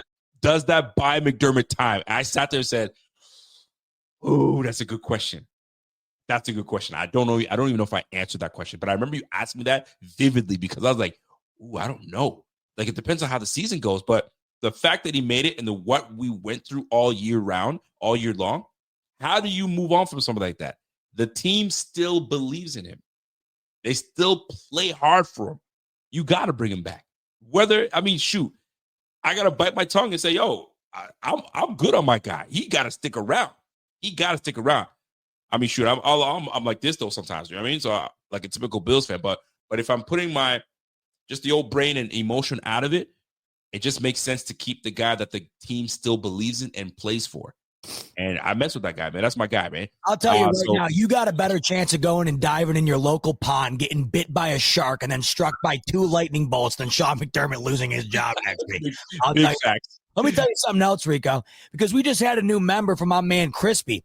And you want to know what my man Cass says? Let me join the damn. Let me tell you this, Rico. Let me tell you this. I bet you we got 4,300 people in the building here. I bet you 5 more people don't join as a member by the time we're done here. I'm going to make that bet with you. I bet you. I'm going to double that bet. I'm going to say 10 people. Let me double up. We got 8 more to go.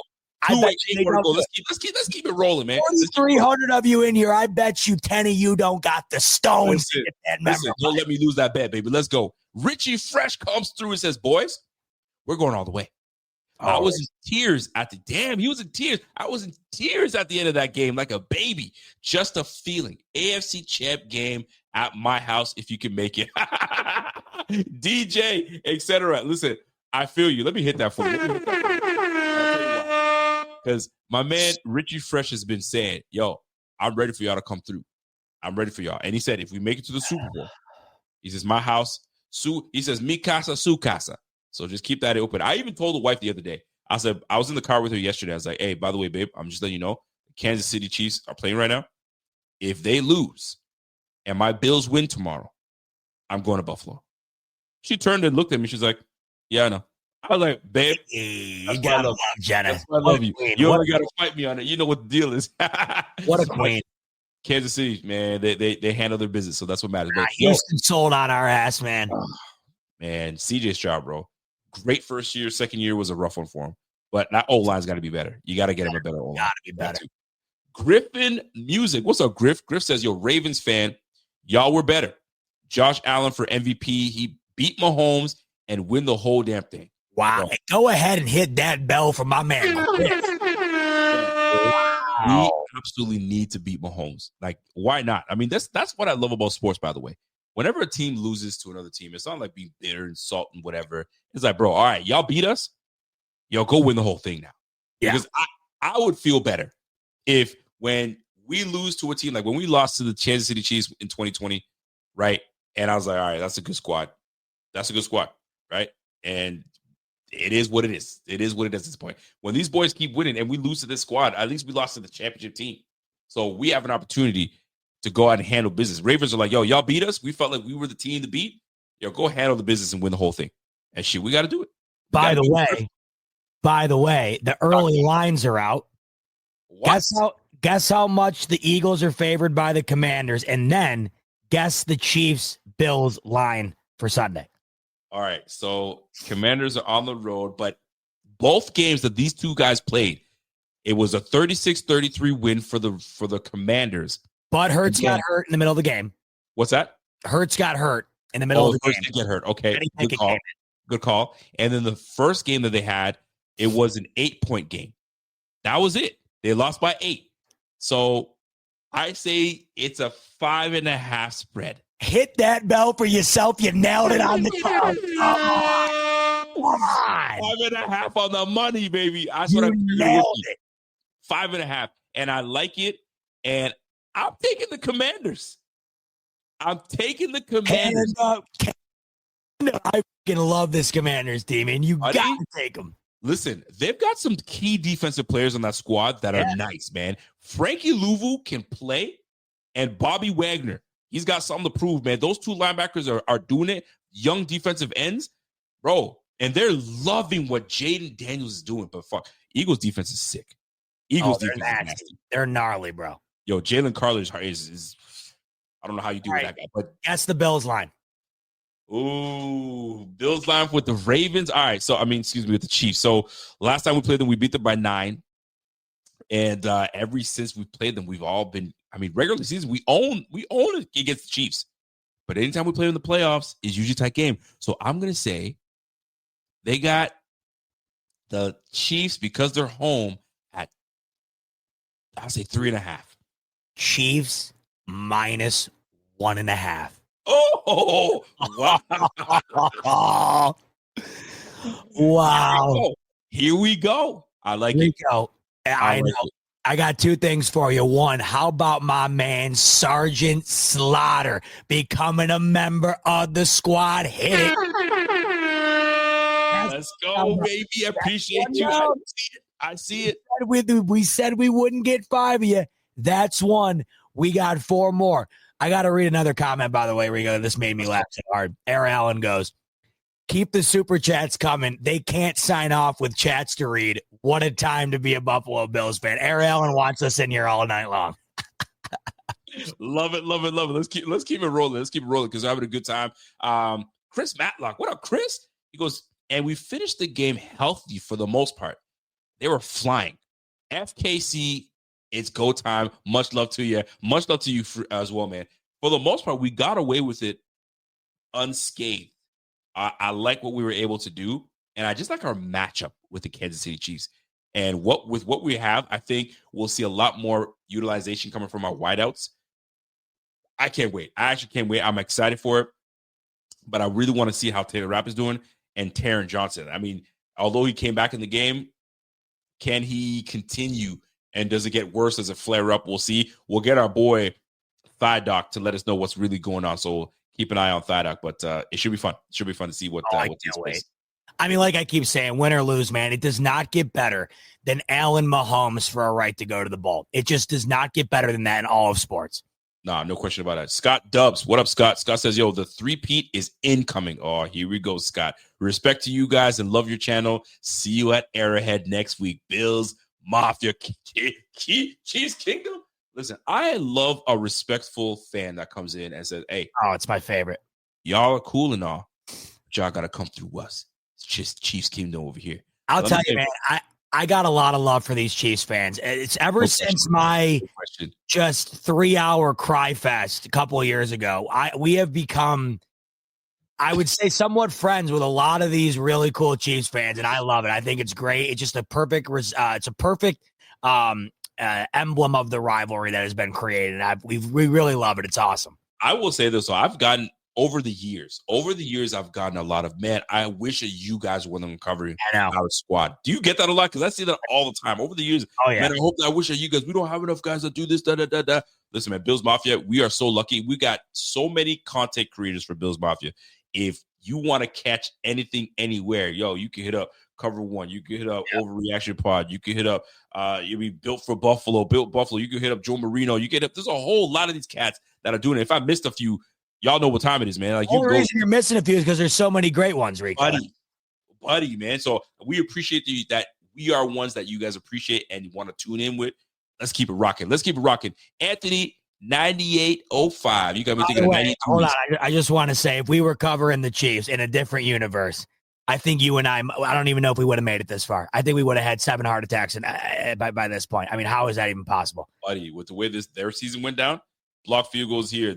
I got to give it to them, man. The fact that they were able to block 2 field goals in that game against the Texans, I think it was 2, is unbelievable. Or one was a really bad shank, and the other one was the one was a shank, but they blocked the one at the end. How many blocked freaking field goals did those guys have? Unbelievable, man. Sometimes it's like people say, "Oh, it's so lucky." It's not luck if they keep doing it. Like, fam, it's not. They have a science to it. So kudos to these guys. They're doing it. Sick of the Ravens fans talking about Andrews won you guys the game. Forget who's getting the ball back with over 2 minutes left. Thank you very much, fam. The fact that, let's just say Andrews does get it. There was like just shy of 2 minutes left in the game, and you gave that time to Josh Allen. He would have milked the shit out of that clock, got his team into range, and Tyler Bass would have won the game for us. So, shoot. A minute 33 and 3 timeouts. Thank you. 3 times. We have all our timeouts. You guys only had 1 timeout left at the time. Bro, we ain't buying it. We're not buying it, bro. We're not buying it whatsoever. But appreciate whoever's talking that ish like that, because that wouldn't have been the case. Josh Allen he's clutch like that. Signified Nose comes back with a super chat and says, hey, I have a good message for the Ravens fans. However, YouTube is too cowardly. Let me post it. Watered down version, dear Ravens fans. Middle finger. So for folks that don't understand the hatred that Signified Nose has for the Ravens fans, he lives in Ravens country. He's in Maryland. So he has to hear radio. He has to hear satellite. He has to hear all the people talk about it. He's got to see Ravens jerseys all over the place. You know what I mean? He's got to see it all. So the fact that he can gloat, he's going to talk you big-ish. Let me tell you, speaking of which, I got a 6-hour drive back to Connecticut tomorrow. I'm going to be listening to Coward, Dan Patrick, Pro Football Talk. I'm going to be listening to that like it's Beethoven's Fifth, just driving home like this all the way there. It is going to be great for you. Listen, those rides are simple because there's no real, I guess, time frame for you to be home. So you can just coast, take your time, and just drive back home, and it's a great ride. So good on you, fam. Good on you. Let's go to another super chat here. We got my man Andy Larson. What up, Andy? Andy comes in and says, even if Baltimore had scored the 2-point, I trust Allen would have driven down the field for a walk-off field goal. Lot of time left. You absolutely right. If it was Mitch Trubisky, no disrespect to Mitch Trubisky, then you could be like, I don't know. But you got one of the best in the game that's clutch. I mean, go back to 2020. Go back to 2020 and talk about clutch. Bro, you got the best quarterback in the game that's got the ball in time, bro. Stop playing. And it's also why, I understand, like, believe me, I'm the first to admit, if they lose this game, we're probably sitting on here talking about the decision to kick the field goal, and we're having a conniption fit over it. But as I look back on it, kicking the field goal was a good decision the way that game would have gone regardless, because if Andrews does catch that ball, then you still have a chance to win. Kicking the field goal guaranteed you, at the worst, a chance to win in regulation or a chance to win in overtime. And because of Allen, the overtime rules are different now. So, hey, McDermott, strategy went his way this time. Thank God. Because, man, my man needed a W in that department, Rico. Love it. I totally agree.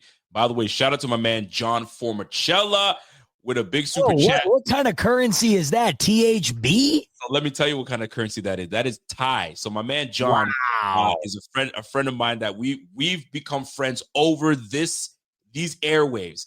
And he has been a mentor, believe it or not, to my daughter that's going to be law school, and he's been giving her advice and all that stuff. He's been a godsend. God bless that brother. He has sent over 729 Tibetan Thai baht is what Thai baht. I just did the conversion. It is equivalent, for those who are wondering, to $21.23 of American currency. There you go. So the Thai baht. So appreciate my man John Formicella. Shout out to my man John Formicella, which he's got a Facebook page that he's got going on right now, and so I appreciate you. And he's always streaming us on that YouTube, on that Facebook page. So my man Johnny coming through. He says, "Hey, that's so cool. What do we have to focus on or plan for KC?" Ooh, what do we have to focus on and plan for KC? I mean, I'm trying to be funny here, but the referees, we got to plan focus for them. We got to handle our business. And now I truly mean this. We have to handle our business so much so that the refs do not affect what we do on the field. That's in that way. But what do we got to deal with? Shoot. I mean, but you tell me, what do you feel that we have to focus on going to KC? Their defensive line and Travis Kelce. It's the two things that burned them last year. The defensive line and Travis. I mean, obviously Mahomes is a given. I don't have to tell you that, obviously. We know that. But dude, Rico, Mahomes had 170 yards yesterday? 117 of them went to Kelce. Kelce can barely run anymore, and he had 60 yards after the catch. They cannot allow him to stand there, pitch a tent, start a fire, roast a marshmallow, make a s'more, and then crack open a Coors and kick his feet up like Houston did yesterday. All of these teams, one of the most frustrating things in the last decade is watching Travis Kelce get left on an island in these major games. To me, you shut down Kelce and you mitigate the defensive line impact, and you give yourself the best chance. No, I like that. Great response. And I mean, we play this team so often. We're not dealing with Rashee Rice, right? We're dealing with the rookie that I think that we've we can all agree that we're fine that we didn't have to grab that rookie over there, that receiver, Xavier Worthy. And who we deal with? We're dealing with Gray, Noah Gray. I think it's Noah Gray. Yeah, no, he's gonna be good when Kelsey retires. He already is good. So we'll see. We'll see how it all shakes out at the end of the day. They got to make plays. We got to make plays. Chris Jones is who I worry about the most. He effed up our chances at putting them away. Chris, and I'm sure of it. I can guarantee you that my man Deion Dawkins is absolutely prepared for that matchup. You're not going to affect me the way they affected last time. Spencer Brown is absolutely prepared for that matchup with that big old neck roll. Let's roll, man. This O-line, let me tell you something, man. This O-line has been such a fresh air, a breath of fresh air all year round. They've been healthy. They've kept our listen, we just faced the two best pass rushing defenses getting after the team. The 63 sack Denver Broncos and the 54 sack Ravens. And in those 3 games, 2 sacks given up. I'll take it. I'll take it all day. No, so, by the way, my man Will, he wants to know, how do I become a member? You know how to tell him how to become a member? Listen, it's so simple. You got 2 ways you can do it. You can actually go down and scroll. If you get away from the chat, you can actually scroll down, and there's a little I guess there's a dollar sign at the bottom, and it tells you if you wanted to super chat something or become a member. That's one thing. But becoming a member, supportbf.com. It's that simple. www.supportbf.com. Jump in there and go from there. If you don't want to leave the page, you can actually stay on the page and go to members on our actual YouTube channel page. Go to the YouTube channel and go to members, and it tells you exactly how to do it from there. Simple as that. I hope that clears up anything. If you have any questions, come see us. By the way, moving on. William 30. I just saw a stat get flashed on ESPN. Guess how many games in a row the Bills have not lost the turnover battle? Oh, fuck. I don't know. What would that be? 21. 21 straight? 21 games in a row the Bills have not lost the turnover battle. Bro, we got to get to 22 now, baby. We got to get to 23 now, baby. 23 on. Hey, on. We got to get to 23, baby. Let's roll. All right, listen. We got William 30 comes in and gives us 14. We call those, what do you call the A? Is that Aussie money? Australia.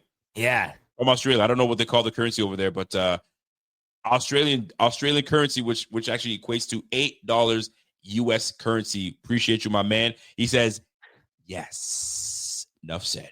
He knows what time it is. That's a big win. William 30, we appreciate that love. I hope you're still watching. Showing you some love, bro, man. GQ Bob, let's effing go. Hey, yo, Raquan, F around and find out, huh? 2 more to go. Yo, Roquan Smith was pissing me off, man. Getting his boys riled up. Yo, we're just going to do what we need to do. He made it seem like it was simple shit. You can take that fake ass, impersonation you do of my man 52 Ray Lewis and go sit your ass somewhere, man. It ain't your time. It ain't your time, bub. It ain't your time. Let's keep it rolling. Brandon Wright, what's Brandon saying? I cannot get over that Tre'Davious White play. They just flashed. I mean, dude, going back to the Dolphins game, Jordan Poyer helping him out. I mean, man, I don't know. I'm gonna be real with you. I actually feel bad for Tre'Davious White. Me too, dude. Did you see that video that like Jenna Cottrell put up and Dan Fates put up earlier? Him walking in, he gave him all a hug and stuff. Like, dude, he's the man. I feel bad for the brother. I really do. He went over there. I mean, listen, we let him go because obviously contractually, it just made sense for us to let him go, and it just wasn't working out. And the poor injury, the injury killed him. You know what I mean? Then he goes to the Rams. He's getting cooked, and then he gets released. And then was he traded or released? I think he was released. And then the Ravens pick him up. I just feel bad for the guy. I feel for him, man. I want him to have all the success in the world, but those injuries can catch up to you, and it happens. Oh, you feel bad for the brother. Such a likable guy, man. Yeah, so likable. But Brandon Wright says, you got to sound that horn for Tyler Bass, 51-yard field goal, no missed extra points, and the Bills Mafia and coaching staff and home field advantage. You ain't lying, brother. You ain't lying. Tyler Bass has been on it. He's been doing it. Let's go. What's Lightning Bear got to say? Lightning Bear saying, I finally understand McDermott's soft defense on the last drive. He did it so we could have time and timeouts to answer if Ravens scored. Masterclass. Lightning Bear, your sarcasm is not lost on me. You want to know what that came down to? Listen, Talk about it. The Bills couldn't have played any better coverage on that touchdown. Lamar's the only quarterback probably scoring that touchdown there. The amount of time that you can buy, you can't get after Lamar. So his ability to buy time in the pocket there, you can only cover professional wide receivers for so long. So it was softer than usual. You know how much we hate that here. But that touchdown really came down to Lamar's ability to be Lamar. They got it on the TV right now. We're already at 4, 5, 6, 7. He had 8 seconds in the pocket, Rico, before firing that touchdown. How long he had? Holy crow, man. So yeah, but hey, Lightning Bear, you know what? Maybe McDermott's more of a genius than we give him credit for. Maybe that was the strategy after all. You could be right. Yeah, you never know. You absolutely never know. Let's move on to the next. We got Signified Nose coming right back at it. He says, hey, I need him to avenge 13 seconds so I can finally move on from it. We need to wear all white. Listen, I'm with you.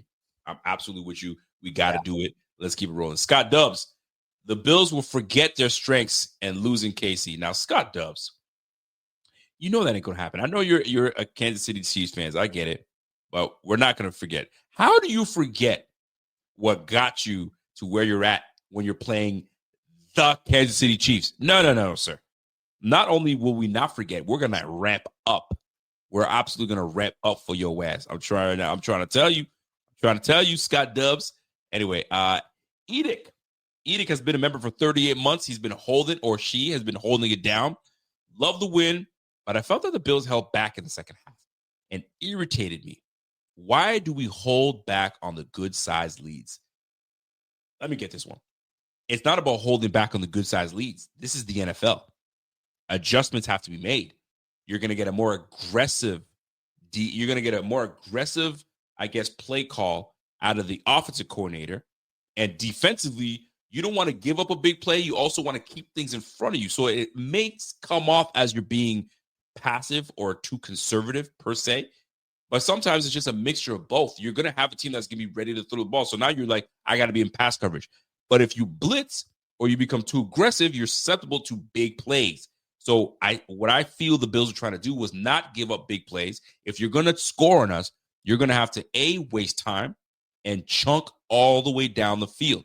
And if I got to make you use all 3 downs rather than just 1 down, that's exactly what I'll do. Because sometimes, just watch the Rams. The Rams today, where the Eagles go up 2 scores, and then blink an eye, Rams are down the field and scoring. And you're back to a close score game.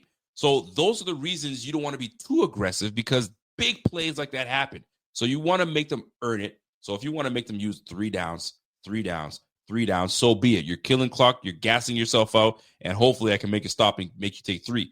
But the Rams were so effective. They got down the field and boom, they hit it. So you got to give them their love in that regards. But great question, by the way. Great question. Richie, huge favor. Shout out my nephews, Timmy and Jack. Yo, Timmy, Jack. What it do? Big Bills win. We love to have it. Big dubs coming through you. Hey, by the way, I just got a text from my main man, Bobby Baltimore, Bobby Trossett. He was in the building. He texted me 1 a.m. He just says, enjoy it, brother. We will, Bobby. We will indeed. I know Bobby was out there tonight, had a ball. A lot of Ravens fans I know made the trip up. I'm sure Bobby had. Regardless, win or lose, what a game to be at. No doubt about it. Bobby Baltimore. I know he's hurting right now. All Ravens fans should be hurting, as they should. That's your team, man.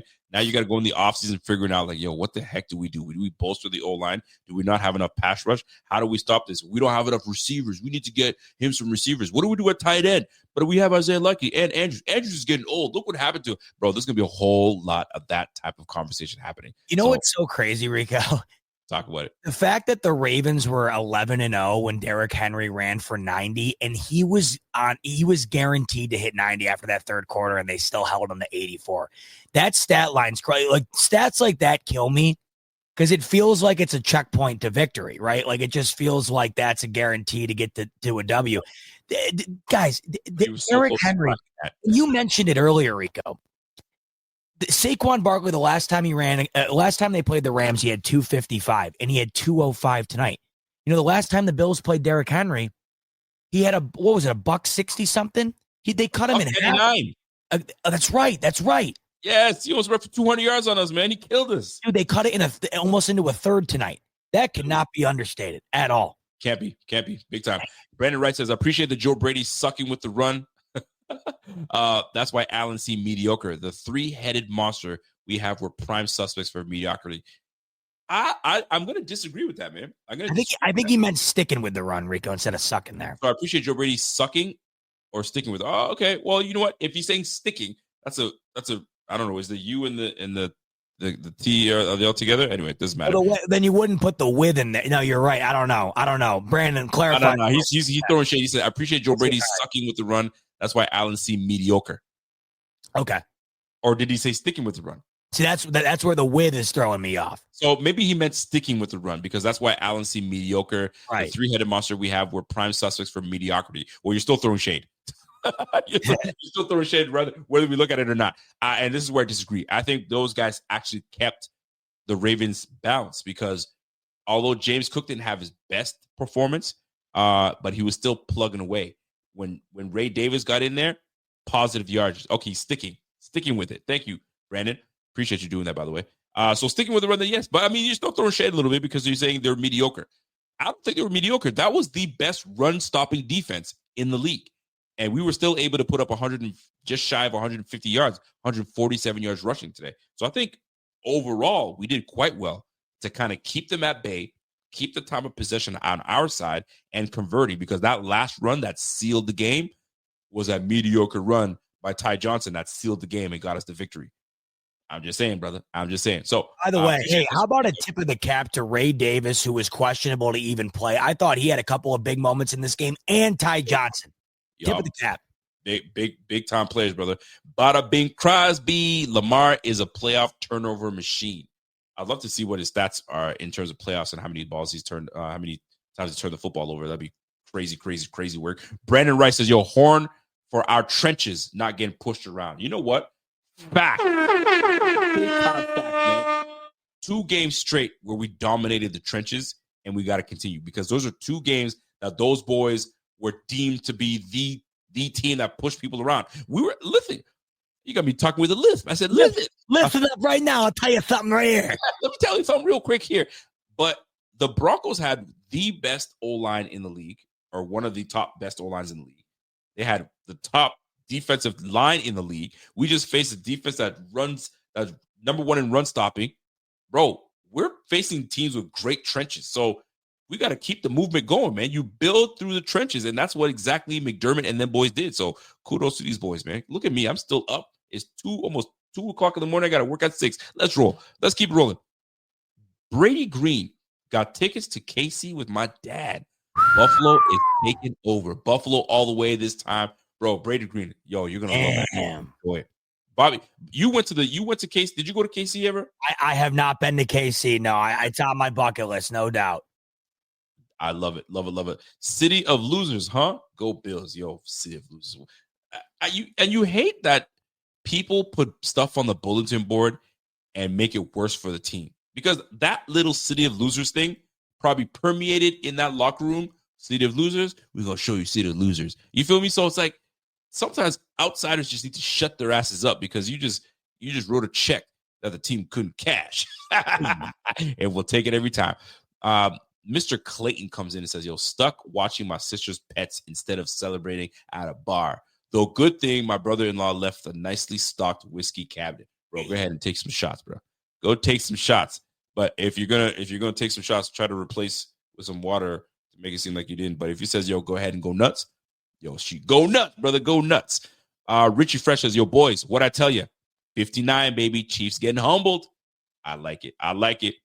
Zach Ostrander says, pedal to the metal, can't do ish in the playoffs. Bro, we got to keep the pedal to the metal for real. No question about it. Mr. Clayton comes in and says, hey, easy rule. No team can talk to employed NFL coaches, coordinators until after the season. Also, the Ravens OC also is being interviewed. I just don't like it. I'm of the notion that if my team is in the playoffs, you are not to speak to any of them. Because what do you need to speak to this team right now that you're going to make a decision? You're going to make a decision afterwards. So wait till get into the offseason, make your interviews, do all that bullshit, and then you can go ahead. Not when my guy is focused and ready to roll. I think they just get rid of that completely. But here we are. They keep doing it. All right, John DeFazio, Brady don't take effing interviews this week and prepare because the play calling was bad today. That was by far our worst matchup in the playoffs. I mean, shoot,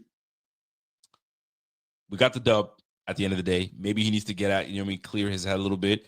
But at the end of the day, we made things happen. I don't like it. Bot doesn't like it. But it's the rules. Them's the rules. But Johnny, I feel you, bro. I don't like it at all, man. I want my guy focused and ready to go with his guys.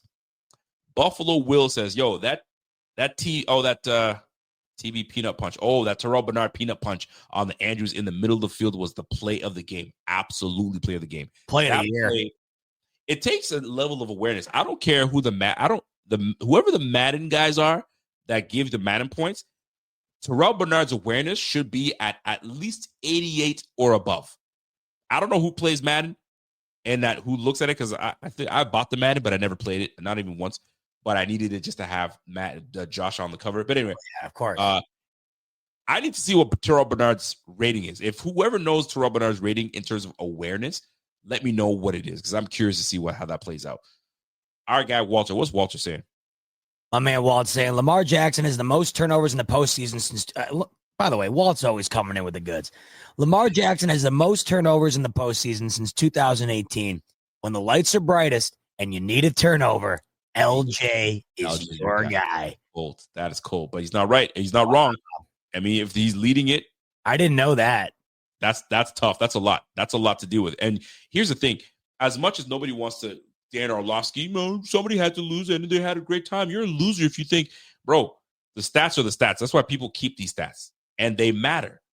And when you turn the ball over, you're known for turning the ball over in the playoff, bro, that's a problem. The same way that Josh was known for turning the ball over in the regular season, but he tightens his game up in the playoffs, the same can't be said for Lamar Jackson. He's got to tighten up. Can't give up the ball. You can't give the ball away. Can't do it. Super Lancer. What's up, Super Lancer? It says, Rico and Bot. I live in Windsor, Ontario. Shout out to my Canadian Bot. He goes, I get looks from people everywhere due to me wearing my Bills gear every week. Gonna be repping all week. Bro, as you should. Yeah, let him look, Super Lancer. Let him take a good old look. Let him take a glance. Bro, you're from Windsor, so you're near Detroit. You know what I'm saying? You're across the way from Detroit. So, bro, rock your shit, bro. Rock your shit. Don't worry about it. Let him know what's happening. Put the Lance. Let him take a big old look. That's right. Bills get up all damn week, baby. Love it. Super Lancer comes back and says, yo, where is Ravens for Life 716? I can't stand trolls. Yo, Ravens for Life is in our chats all the time. I see that, brother. Oh, he's here? No, he is always here. I haven't seen him tonight. I haven't seen him tonight. Nah, not a peep. Crickets. But he'll be back. They always come back, don't they? Yeah, he'll be back when the MVP race is a dead heat again next year, I'm sure. Oh, yeah, he'll be right back in here. Jim Dummerville says, yo, what a game. Go Bills all the way this time. Hey, Jim Dummerville, appreciate that super chat. And listen, what a game that was, man. What a great game that was. Jim Dummerville comes back and says, you know what? I'm not done. Hyde gets a ring then. Wouldn't that be something for Hyde to get a ring? That'd be so sick. That'd be just poetic. Poetic, man. He comes back. They do right by him to bring him back. You got Jordan Poyer going, but you decided to go and join the ops. So sorry, bro. You ain't get it. If you sat out a year, maybe we would have brought your ass back too. You would have had a chance. But nope. You decided to go over there. So you do what you do. Here we go. JP says, yo, where is that bum Jerry Coleman who called the city of losers now? Buffalo versus everybody. Y'all know what it is, man. That backdrop's not like this for no reason, bro. Every time I battle with myself, should I get rid of the backdrop? But I love it so much, I keep it. But one of these days, I got to get rid of it. I got to get me one of those fat heads. And one of those fat heads is going to replace Somebody just used our free order, by the way. Who was it? Was it Pierre? Or was it you? Or was it Bob? No, I didn't use it. I thought I was going to get a chance to use it. Somebody just went nutty on it. I saw the email. Somebody got it. Somebody made a good choice, so they went with Allen. Good choice. Oh, that's a great choice. That's a great choice. I got to go with there, man. That's like $200 for one of those stickers, but I'll take it. Tell you what, $200 got a life-size Allen on my wall. That's almost free. Listen, man, I was going to say, like, if I were to get a fat head, which player would I get? It makes sense to get Josh Allen. You want a player that's going to be around for a while, or you want a classic player. Do I go with a Thurman Thomas? Do I go with, you know what I mean? That Bruce Smith is fire. That one they got. Having Bruce Smith on the wall, that size of mammoth of a man, Yeah. That'd be insane. Insane. All right. Demerville says, yo, bring out Mahomes. We needed to beat them all to win. Let's do it. Yo, we gotta take them down. We got no choice. We gotta do it. We're at the point of no return. We've reached the AFC Championship. Nah, you gotta take that. You gotta take that, bro. How wild is it? This is their 7th straight AFC trip. I can't get over it. And it's funny because it makes you forget that the Patriots went to 8 straight. But the difference is, I had a ton of. I tweeted this out yesterday. I'm like, how unfathomable is 7 straight AFC championships? And I had a bunch of Patriots fans in my comments. Well, not that unfathomable. We did it 8 times. Yeah, but Mahomes has done it every single year he's been the starting quarterback. So it's a little bit different. Brady didn't rattle off 8 straight AFC championships right out of the bottom of the 6th round. Exactly. So it's a little different. It's insane. It is. I 1000% agree. Let's keep it rolling here. Jay Money says, I would give. He said, I'll give my left testicle to see the look on Diggs' face if we beat the Chiefs next week. Bro, Diggs is probably so unbothered. Yeah, he's probably so unbothered. Happy for him, honestly. Yeah, I don't think he's bothered by this. I think he's like, yo, it is what it is. I agree. It is what it is. But he had no choice but to watch. And watching it, and I'm like, shit, they just did it. Golly, okay, I see you, bro. But fam, and he's from the Maryland area. So he probably, low-key probably was rooting for the Ravens. I don't know. I doubt it. I think he still has love for Buffalo in some capacity. But maybe not. Who knows? You never know these days. But man, he's probably got some look on his face right now. Stanley Wilson comes in and says, hey, from Titan Nation here. What up, Stan? Our teams have had some blowouts and some close ones. RICO and Buffalo fans, y'all better finish shit, man, for real. Bear, I'm telling you, man, Bills fans, myself, Bot, everybody, we understand where we're at. We understand. And Bot, you said it so great, man. We were too young then when we were in the 2020 AFC Championship. We didn't know any better. We were just happy to be there. All right, let's try to get this thing going and roll with it. And we thought we could be there every year. And then we found out how difficult it is, clearly. And every year, everybody's getting better. Joe Burrow, like, if he were in these playoffs, bro, damage. So it is what it is at this point. So lesser evils, you're going to get us. So deal with it. Ian Graham says, yo, Bot, where's that sweatshirt from? Abercrombie, baby. You already know. Abercrombie, the NFL gear from Abercrombie is my favorite. Get on it. It sells out all the time, and they don't restock it. Like, once it's gone for good. I think this one's still up there. Head on over there. I love their stuff. It's my favorite. Look at Bot. Just plug it away. Plug it away, bro. Let's go. Yep. Shameless plug. I mean, I have no ties to him either. None. Dylan comes in and says, yo, not a game question, but how do you measure who's the MVP? Stats or narrative? That's been the age-old question. Some folks go by stats. Some say it's not just the stats. Who did they beat? What are they working with? Right? What time of year did they win this game? So there's a whole lot that plays into what an MVP player consists of. It's a combination of all, but it can't be based on all stats. Because if it were all stats, it would neither be Lamar nor would it be Josh Allen. It'd be Joe Burrow. Correct. So we're not dealing with stats here. So if it's the narrative, well, everybody's got their own narrative that they can push. But the narrative right now is Lamar Jackson can get his third, that he's finally put it all together. He deserves it, X, Y, Z, right? He took down the Bills and rah. Josh Allen, on the other hand, is doing it with less. He beat the 2 number 1 teams in the NFC and AFC. What are we talking about here? He's the MVP. So the votes are in, so we're about to wait for another few weeks, and we'll find out exactly who gets what. And Josh Allen better be the one lifting that trophy up. Brandon Wright comes back and says, Bot, that destiny word speaks of the road traveled going through Baltimore, and Lamar, then Chiefs, and Mahomes is a destiny for the legend. Then you put our offense in a dome for the bowl. Good night. Yo, he ain't lying. We got to get through this cold, grummy days, and then we can take it to a dome and light the skies up. We just got to do it. He ain't wrong. Bot's been talking about destiny, and the destiny, we see it, man. You got to go through Denver. Great defense. You got to go through Baltimore. Solid defense with a dual threat that's been killing teams all year. And we put them on ice today, literally. So let's go Kansas City. We got to go to KC and do what we do. Let's go. Nick Wright. I know we're not Nick Wright fans, but he had a good point on X today. I don't know what Nick Wright said, but I don't know. I really don't mind Nick Wright at all anymore. I never minded Nick Wright. I think he's brilliant. First of all, I've kind of grown to really like him, to be honest with you. He's actually really smart. He knows his sports, and you may not like his takes, but his takes are correct. Well, even when they're not, he always brings a reason for it. So many of these guys just throw bullshit at the wall and hope it sticks. Every time he's got a take, whether you disagree with it or not, he's always got something to back it up, and I've always kind of respected that about him. Love it. By the way, Super Bowl odds, by the way, Philly plus 180, KC plus 240, Bills plus 260, Washington plus 650. Let me show you a magic trick, Rico. Let me show you how to turn 100 into 260 right now. Well played. I'm gonna check to see what Nick Wright is saying. I mean, this guy says a lot of great things, but I mean, hate it. Say what you want about Nick Wright. That brother, he knows what he's talking about. He knows what he's talking about. He says this was Lamar's best performance in a playoff loss, but that's kind of the problem. Lamar didn't have multiple turnovers in the game all season, and then has multiple turnovers in the first half.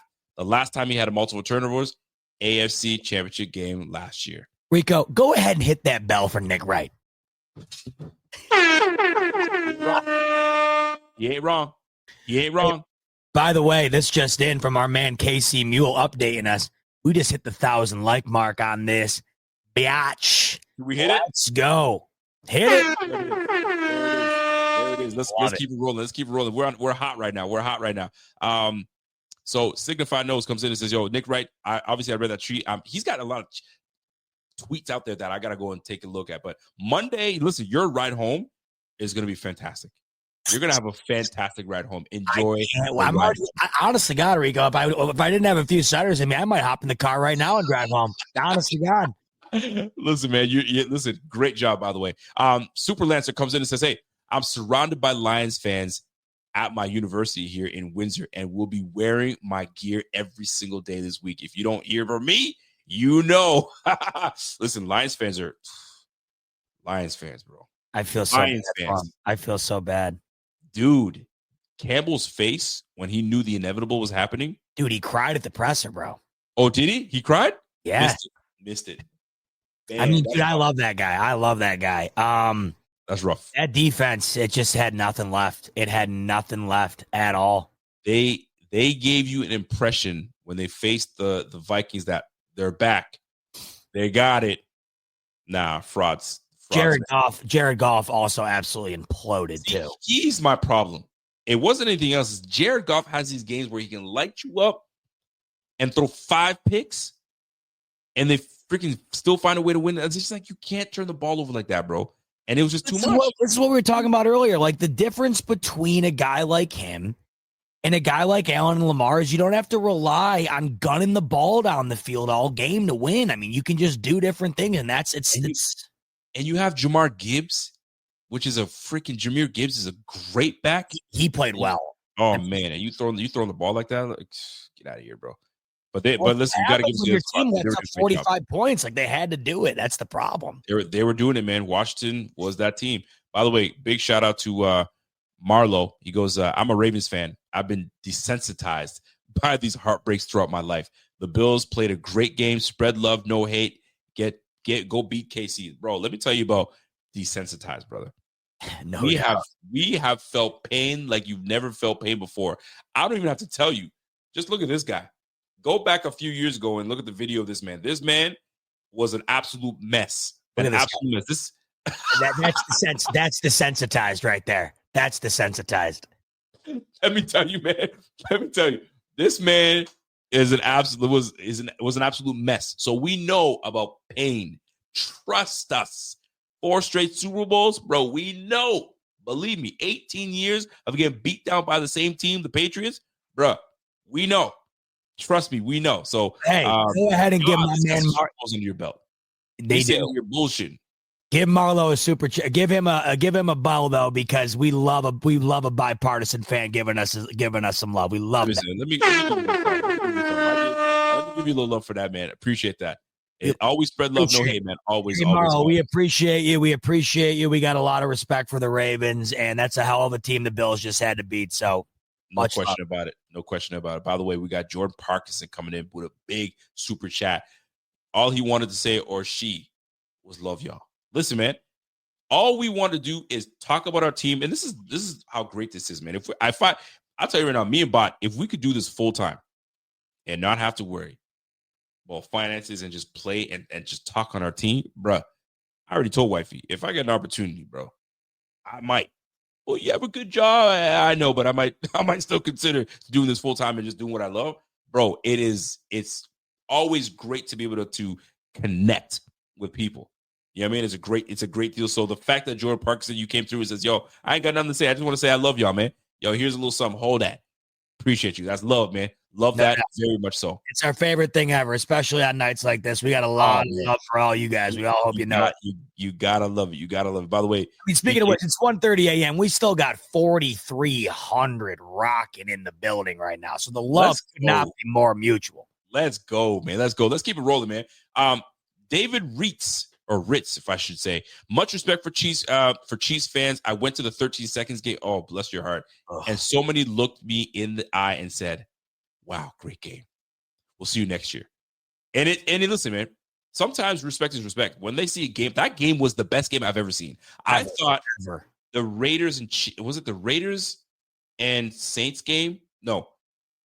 Raiders-Chargers game a few years ago was the best game I've ever seen. When they were just going back and forth. And both Raiders Chargers? Was it Raiders? It was Rams Chiefs Monday Night Football. No. It was a Raiders game. I think it was Derek Carr. Derek Carr was quarterbacking for the Raiders, and I think it was that game, but that was amazing. I was watching that game. I was like, they're just going back and forth and making play after play after play. It was unbelievable. I can't recall which one, but I'm sure somebody knows what I'm talking about. Great game. But the Chiefs game ended up taking the cake for me. Best game, win or lose, best game I've ever seen. I witnessed it, but it just sucks that it had to be your team that took the L. Sucks. That game is, to me, the greatest game of all time is the 2015 NFC Championship, Packers-Seahawks. If you ever get a chance, because I bet you forgot. I have to go back and watch that. It's the game where the Packers completely imploded, and the Seahawks scored and then got an onside kick and scored again and then hit a bomb in overtime. Go watch the highlights when we're done here. I promise you will enjoy it. Better than the 13-second game? No, my point was, the only reason I can't say the 13-second game is the best I've ever seen is because it's caused me the most heartbreak I think I've ever experienced in my life. I get it. Outside of that, it would be that game. I'm telling you guys, when we're done here, go watch those highlights. That game is insane. I'm with you. Mr. Clayton comes back with a super chat and says, hey, for the drive down, Z-Bot, I'm stuck in the same tri-state, and these people can't drive in the snow. Also, Rico, congrats on your daughter. Man, appreciate you, man. Love. Mr. Clayton came through, big things. But yeah, man, people driving in the snow, folks. I can't tell you Figure it out. You live in New York. Figure it out. I'll tell you right now. I moved from Ontario. I moved to Nova Scotia, and it fogs here a lot. Deep, heavy, thick fog. Just drive through the bitch, man. You got people turning on their four-ways on. Get out the way. 4 ways. Get out of here with that, man. It's not even that thick as the fog. So those that can't drive in the snow, learn to drive in the snow. Get over it. Grow up. Put some Blizzaks on that bitch and get going. You know what I mean? Get some studded tires. Get going, man. But Mr. Clayton, I appreciate you. And my daughter is still deciding on what school she wants to go to. The more prestigious one that is well known in Canada, or she's going to go to the one out east near me. So she's deciding, do I want lifestyle? Do I want to be at the best school? I say, hey, you got to decide both. You're going to get an education no matter what. Get the education. That's all that matters. And then write your bar wherever you want to write your bar. And she's still deciding. So appreciate you. Let's get to Alton, Venezuela. Alton, I don't see the membership button anywhere on YouTube. But guess what? He found it. Well played. That was nice. You set that up perfect. That was nice. That was dope. Shout out to my man, Alton Venezuela.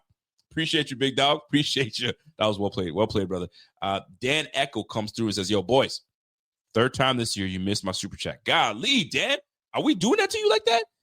I was legit the first one sent. Gotta show me more love. Right. One thing no one touched on, Ravens practicing indoors. The drops got me thinking. Hold on. Wait, we did not miss a Dan super chat earlier. No shot. We don't miss super chats, but brother Dan Echo, man, this is you. Is this you right here? I thought we had you, man. No, we had every damn one tonight. Every single one. You must have went for a bathroom break like Bot when he had his bladder issue. Oh, that could have happened. Hey, if you're like me, you probably missed 20 super chats tonight. That's what happened. But listen, I'm not going to take away what you did. Dan, I'm pretty sure we read yours the first one. So go back and read back and see what we did. But anyway. Damn it, I hate that, man. It's so damn hard. You guys are showing so much love, and it's like, I can't even, I hate it. Everything that we can. But he says one thing that got touched on, Ravens practicing indoors. Yo, why practice indoors? If you're going to be out in element, get out in the elements and learn that you're going to be playing outside in the cold. Wouldn't you, as a head coach, take your team outdoor facility? Or are you like, football's football, grow up, it's going to be cold, get to it? Nope, I'm practicing. I mean, go ask any of the players who played for Belichick if you think that they didn't practice out in the freezing cold in Foxborough. Get your ass out there. You're playing in a game that's going to be 10 degrees. Go get used to it. I mean, that's an easy answer to me. What the hell am I practicing inside for if that game's going to be in the whipping winds of Orchard Park with snow on the ground? Hell no. Get out. Got to. You got to play it. You got to play outdoors, get the elements, know what it's going to feel like catching the football, throwing the football, all that good stuff, bro. So you want to see it? I mean, you saw the big drop by freaking Derrick Henry at the beginning. I mean, dude, that's just cold out. You're not as mobile and flexible to get down and get it. I mean, a lot of that plays a factor, man. Well, all right, electric guitar, Greg Tar. Is that what I'm saying? I like that. Not sure if you guys have brought this up yet, but is there a chance that Hyde is activated for next week? Bro, you just never know. But here's the deal. If Taylor Rapp doesn't play, Kareem Jackson's next up. It's always been that way. Do they bypass Kareem Jackson to activate Micah Hyde? I doubt it. That wouldn't be the ethical thing to do. The moral thing to do would be to play the guy that's next up in line, right? The more agile, the more ready guy. But if they feel that, yo, Kareem, sit your ass out, we're going to put my mans in, shoot, then that's just what it's going to be. That's just what it's going to be. But we touched on it a little bit, but I can't see it. I think he'll remain on the practice squad unless we get into a dire situation where you got to play. And I think that's when he will. Joseph Carden says, I think I became a Bills member. Sorry, I think I became a member. Go Bills. If you think we should see you show up, brother. So if you didn't, no big deal. You ain't got to do it. But if you do it, much love to you. Would love to have you. If he thinks he did, he definitely went out of his way to do it. Hit that bell for my man Joe real quick. Looking and trying. And if you haven't, like I said, no big deal, no shame. The fact that you're here hanging out with us, that's all that matters to us, bro. Appreciate you. And by the way, my man, Super Lancer, I love Bills Mafia and I love my Bills family, man. No doubt about it, baby. No doubt about it. Let's keep it rolling. Let us keep it rolling. We got Retro. Retro Drew says, yo, go Bills. Go to the Super Bowl. I'm going to KC, bro. Enjoy it. You're going to KC. Enjoy it. I wonder if KC's as cold as Buffalo. You think it's as cold as Buffalo? I bet you it's pretty damn cold. Oh, yeah. I'm sure it is, man. What is it? Midwest? Midwest is still pretty damn cold. Yeah. Oh, yeah. It's definitely freezing cold out there. No doubt about it. All in Venezuela says, yo, 2006 Rose Bowl, best game I've ever seen. Unarguably one of the greatest sporting events in the history of time. We still talk about Vince Young taking on Reggie Bush to this day. That game was fun.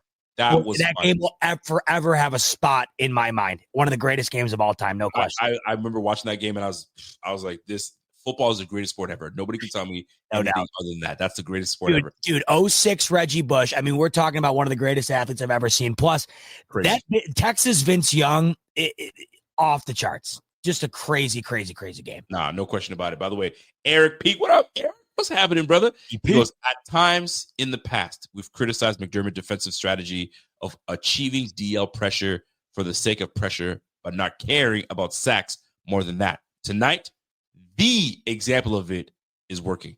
Listen, Eric Peak, sometimes, I mean, pressure is one thing, and I struggle with this because I'm like, the DL play like crap. Bro, when the quarterback's throwing the ball 2.1 second, 1.3, bro, what can you do? The only thing you do is try to get your hands up as much as you can, right? Unless the coverage is locked down on the back end. So for the most part, man, McDermott, he had these boys ready today. Let's keep it a buck. He had these boys absolutely ready. He came through, handled business, and the results are the W. That's what we needed. That's what we got, and we keep it rolling, man. We keep it rolling. I thought you were about to eat it like Jameis right there. Nah, bro, I wasn't about to. I wasn't gonna. I was about to do all that. But here we are. We've reached every last super chat. Wow. Listen, I can't.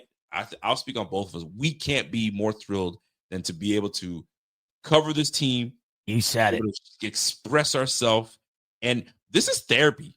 At least for me. I don't know. I know about me and Bot. We use this as therapy. Sometimes I can't finish watching a game, win or lose, and I go, "Well, time for bed." No time way. to hunker down for the thing, right? No. No, there's no way. Time for bed. You know what I'm going to be doing? Time for bed. I'm going to be going up and scrolling my phone and listening to everything Bills related to see what's being said. Are they saying what I'm saying? Did they see what I saw? There's a whole lot of that plays in part. And to me, this is therapy. And this is therapy for a lot of folks, especially when and I hate to, and I'm not even going to put it out there, when results don't turn the way we want them to, those are the best times to join these streams to be like, all right, yo, are you frustrated just as I'm frustrated? Yeah, you saw that too. Oh, man, golly, we got to be better. And nothing better than when there's people venting the same rage you are or feeling like Bot, when Bot was just his heart was he gave you guys his heart on the screen. He said, here, take it. Share my heart. That's exactly how he felt. So the fact that we are in this position right now to be able to share this, debrief, and just go, and when we lay our head on the pillow, be like, say your prayer and just go, whew, pass out. And that's what it is, man. It's almost 3:00 in the morning. I got to be up in 3 hours. I don't care. I can't believe you got to work at 6 a.m. Listen, I got to be up. You're gonna be riding that. You're gonna be riding those. You're gonna be riding that energy, though, bro. Yank that thing, man. I'm ready to go, man. Give me 3 hours of sleep. Give me a coffee in the morning, bro. We rolling, man. We rolling, having a good old time, and that's how I like it. That's how I like it. I'll stay up for these things. I remember when I used to work nights, I used to take the day off. I ain't taking no day off right now. Hell no. We got this. We got this. But it was a great therapy, man. So if you have seen it as therapy for yourselves, go ahead and hit that like. If you haven't subscribed to the channel, go ahead and hit that subscribe button. If you have not gone ahead and got your fat head, went to the link and got your fat head, go ahead and hit the Buff Fanatics code that gets you 15% off. Get yourself a sticker. Even if you have kids, right? You want to get them a little something, put them in their room and say, you know what? The Bills are feeling good. Daddy wants to open the wallet. Mommy wants to open the wallet. Let me get you something, man. Courtesy of the Buffalo Fanatics. Go ahead, catch that code. Let's roll with it. All right. Closing. By the way, I got to give a shout out to my man, Dan Echo. I just scrolled all the way back to the top of the chat. He said the first chat we read was Mitch, the lead robster. On our end, Dan, that is the first super chat we got of the entire evening. So if we missed it real quick before we wrap up, yep. I don't know why it didn't come through, but let us know what you said. We'll read that off because obviously, if we're taking word for it, of course. So we'll get on that.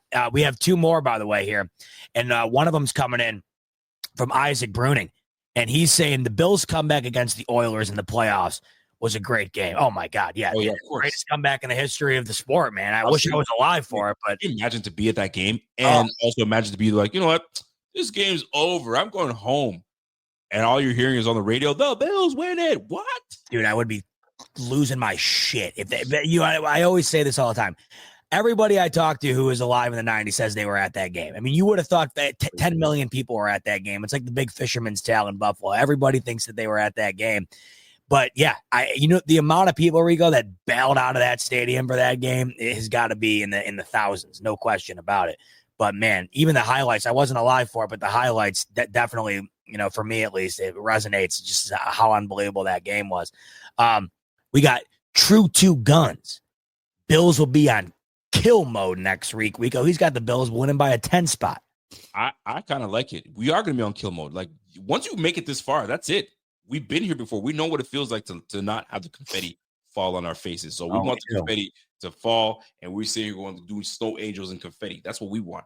You know what I mean? And we do it on their field. That's the best part.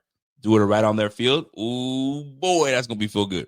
By the way, the Chiefs were getting criticized because yesterday they let I'm going to. I saw it. The Chiefs were getting criticized yesterday because of the confetti falling down. So they launched the confetti up before the game ended. Yeah, I mean, whatever, but that was something that came to mind. Yeah, absolutely. What do we got here? Marlo. We got my man Marlo again coming in representing the Ravens.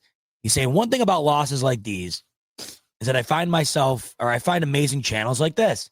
This has been my therapy. I lend my Burnland energy to Bills Mafia. Tip of the cap to you. Tip of the cap to you, sir. And it's true though, because you do end up finding great channels where it's not just I'm following. You know how many other brands have come on and just say, "Yo, we are Arrowhead Nation that's always in here, respectful." We got when Ravens fans wants to be cool, they can be cool. We've got a whole bunch of guys that are in this, man. Titans fans as well. I mean, we've made some really good content creators that we've met, that we've collaborated, and so on and so forth. So it's great to see those things. And by the way, Danielle says, "Yo, Nova Scotia is 1 hour ahead." Yes, it is. We are 1 hour ahead. So when these games are starting at like 6:30, I'm here starting at 7:30. I was like, golly, this is a late one. So those 9 o'clock games that we always get, you guys, your game starts at 8, mine's at 9. Bro, it's over with. The game's not done by like midnight. It's crazy. Yo, so how do we put this away here? Oh, we have another one coming in. We got my man Dan Echo coming again. Yeah, my bad, Dan. You didn't ever send another super chat, dude. Don't do that next time. Oh, yeah, don't do that, man. Yeah, YouTube definitely. I don't know what the hell happened there. I don't know, but we owe you one for sure. I don't know what happened there, but he's saying all good, boys. That means YouTube ripped me off, not the Fanatics. Love y'all. Love's mutual, obviously, Dan. And we know we got to echo Dan's statement every time he comes in. That's what I love to do. I love echoing Dan's statement. I'll leave us with this. Dan wants to give us our leaving point here, Rico, as you were wondering where we leave it. Well, Dan wants to set us up. He says, I'll leave us with this. Must beat KC, because we can't have this become the new 0 for 4. Wow, didn't think about it like that. We got this. Go Bills. Well said, Dan. Man, I didn't even think about it like that. Damn. He's right, though. We can't let it go 0 for 4, because that's what it's going to be. Yeah. And then that's what my beef was at the beginning of the season. Someone's going to have to answer for the 0 for 4. And at the end of the day, it's just what it is. Somebody has to wear the L. Somebody is going to have to talk about 0 for 4 against this one team. But this, I don't even call it a silver lining. What you can say is, well, the team that we lost to 0 for 4 has won the Super Bowl. So, like, what you want us to do? Like, they won the whole thing. So, but I mean, there's no excuse really. You want to make it done. So, if you were to put a button in this whole night, how do you put a button? What's your button? What's the button you put on the whole night and say, this is how we're going to do it? Man, tough task right there. But how about these underdog Buffalo Bills? How about these Bills that everybody doubted going into this game? How about these Bills going into the Ralph as a home underdog for the first time in franchise history? How about Josh Allen doing what he had to do to put this team on his back all year long? One of the best seasons he's had, losing the MVP. How about Sean McDermott? He can't get it done in the big one. He can't scheme it up against Lamar. How about this defense? They can't stop Derrick Henry. They can't hold him under 100. They can't mitigate Lamar's impact on the game. How about them Buffalo Bills, who are going back to the AFC Championship to try and avenge what we've been trying to avenge for the last half decade? These Buffalo Bills, folks, all 4,300 of you in here, will end by saying, these Buffalo Bills defied the doubt tonight. We hope they defy it again, because next week we got one more in us, and it's for the right to go to the bowl. And I couldn't. And you can't say it better than that. Listen, folks, I tell you, when Z-Bot's on the money, you don't chase that. You let it sit. Come on, baby. You marinate on that thing. But listen, I'll say this. What's that quote from the Raven? The poem or the story? Which one? Something about a Raven forevermore, forevermore. I mean, what's it? I used to listen. There was a wrestler by the name of Sting in the WCW, and he used to say, quote the Raven. He say something like, quote the Raven, nevermore. Thank you guys very much. Hey, quote the Raven, nevermore, man. You guys are not going to affect the Bills going into it. Yo, the Ravens are nevermore. Out you go. In come the Bills. Let's make it work. And we good. Then we got another super chat coming through. My man True Gun says, yo, I called 24-27 Buffalo all week. Damn. Everyone in Florida said we would lose, but we fear nobody. 2-0 to be immortalized in history. Put respect on our name. Amen. We feel you, brother. We feel you. So that's it for us, bro. My man said, quote the Raven, nevermore. That's it, buddy. That's the one. That's the one. So that was the Sting. Sting used to say that. If you guys watch wrestling, if I remember correctly, Sting he would say, quote the Raven, and he'd say some BS. I think it was nevermore, but neither here nor there, because Sting is an old man now. It is what it is. So bro, I feel like I just went 6 rounds in the octagon, man. I'm about to pass out after this. Oh my listen, God. This is a 3.5 hour pod. We appreciate y'all. And listen, hit that music. We out of here, baby. Listen, appreciate y'all. Man, hey, listen, we got a lot of love for every single one of you. We had damn near 5,000 of you in here the entire night. We started at 10. We ended 2. We love every single one of you. The Buffalo Bills get it done. We got a loaded week for you all week. It's Chiefs week. It's AFC chip week. Don't you worry. We're coming at you live and rapid this week, so lock in. But for tonight, enjoy this W. Rico and I got a lot of love for each and every one of you. We can't wait to talk to you later in the week. But for now, get some sleep.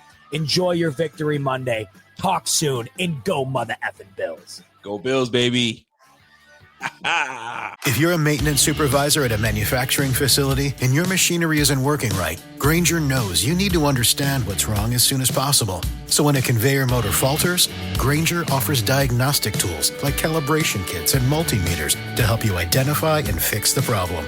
With Grainger, you can be confident you have everything you need to keep your facility running smoothly. Call 1-800-GRAINGER, click Grainger.com, or just stop by. Grainger, for the ones who get it done.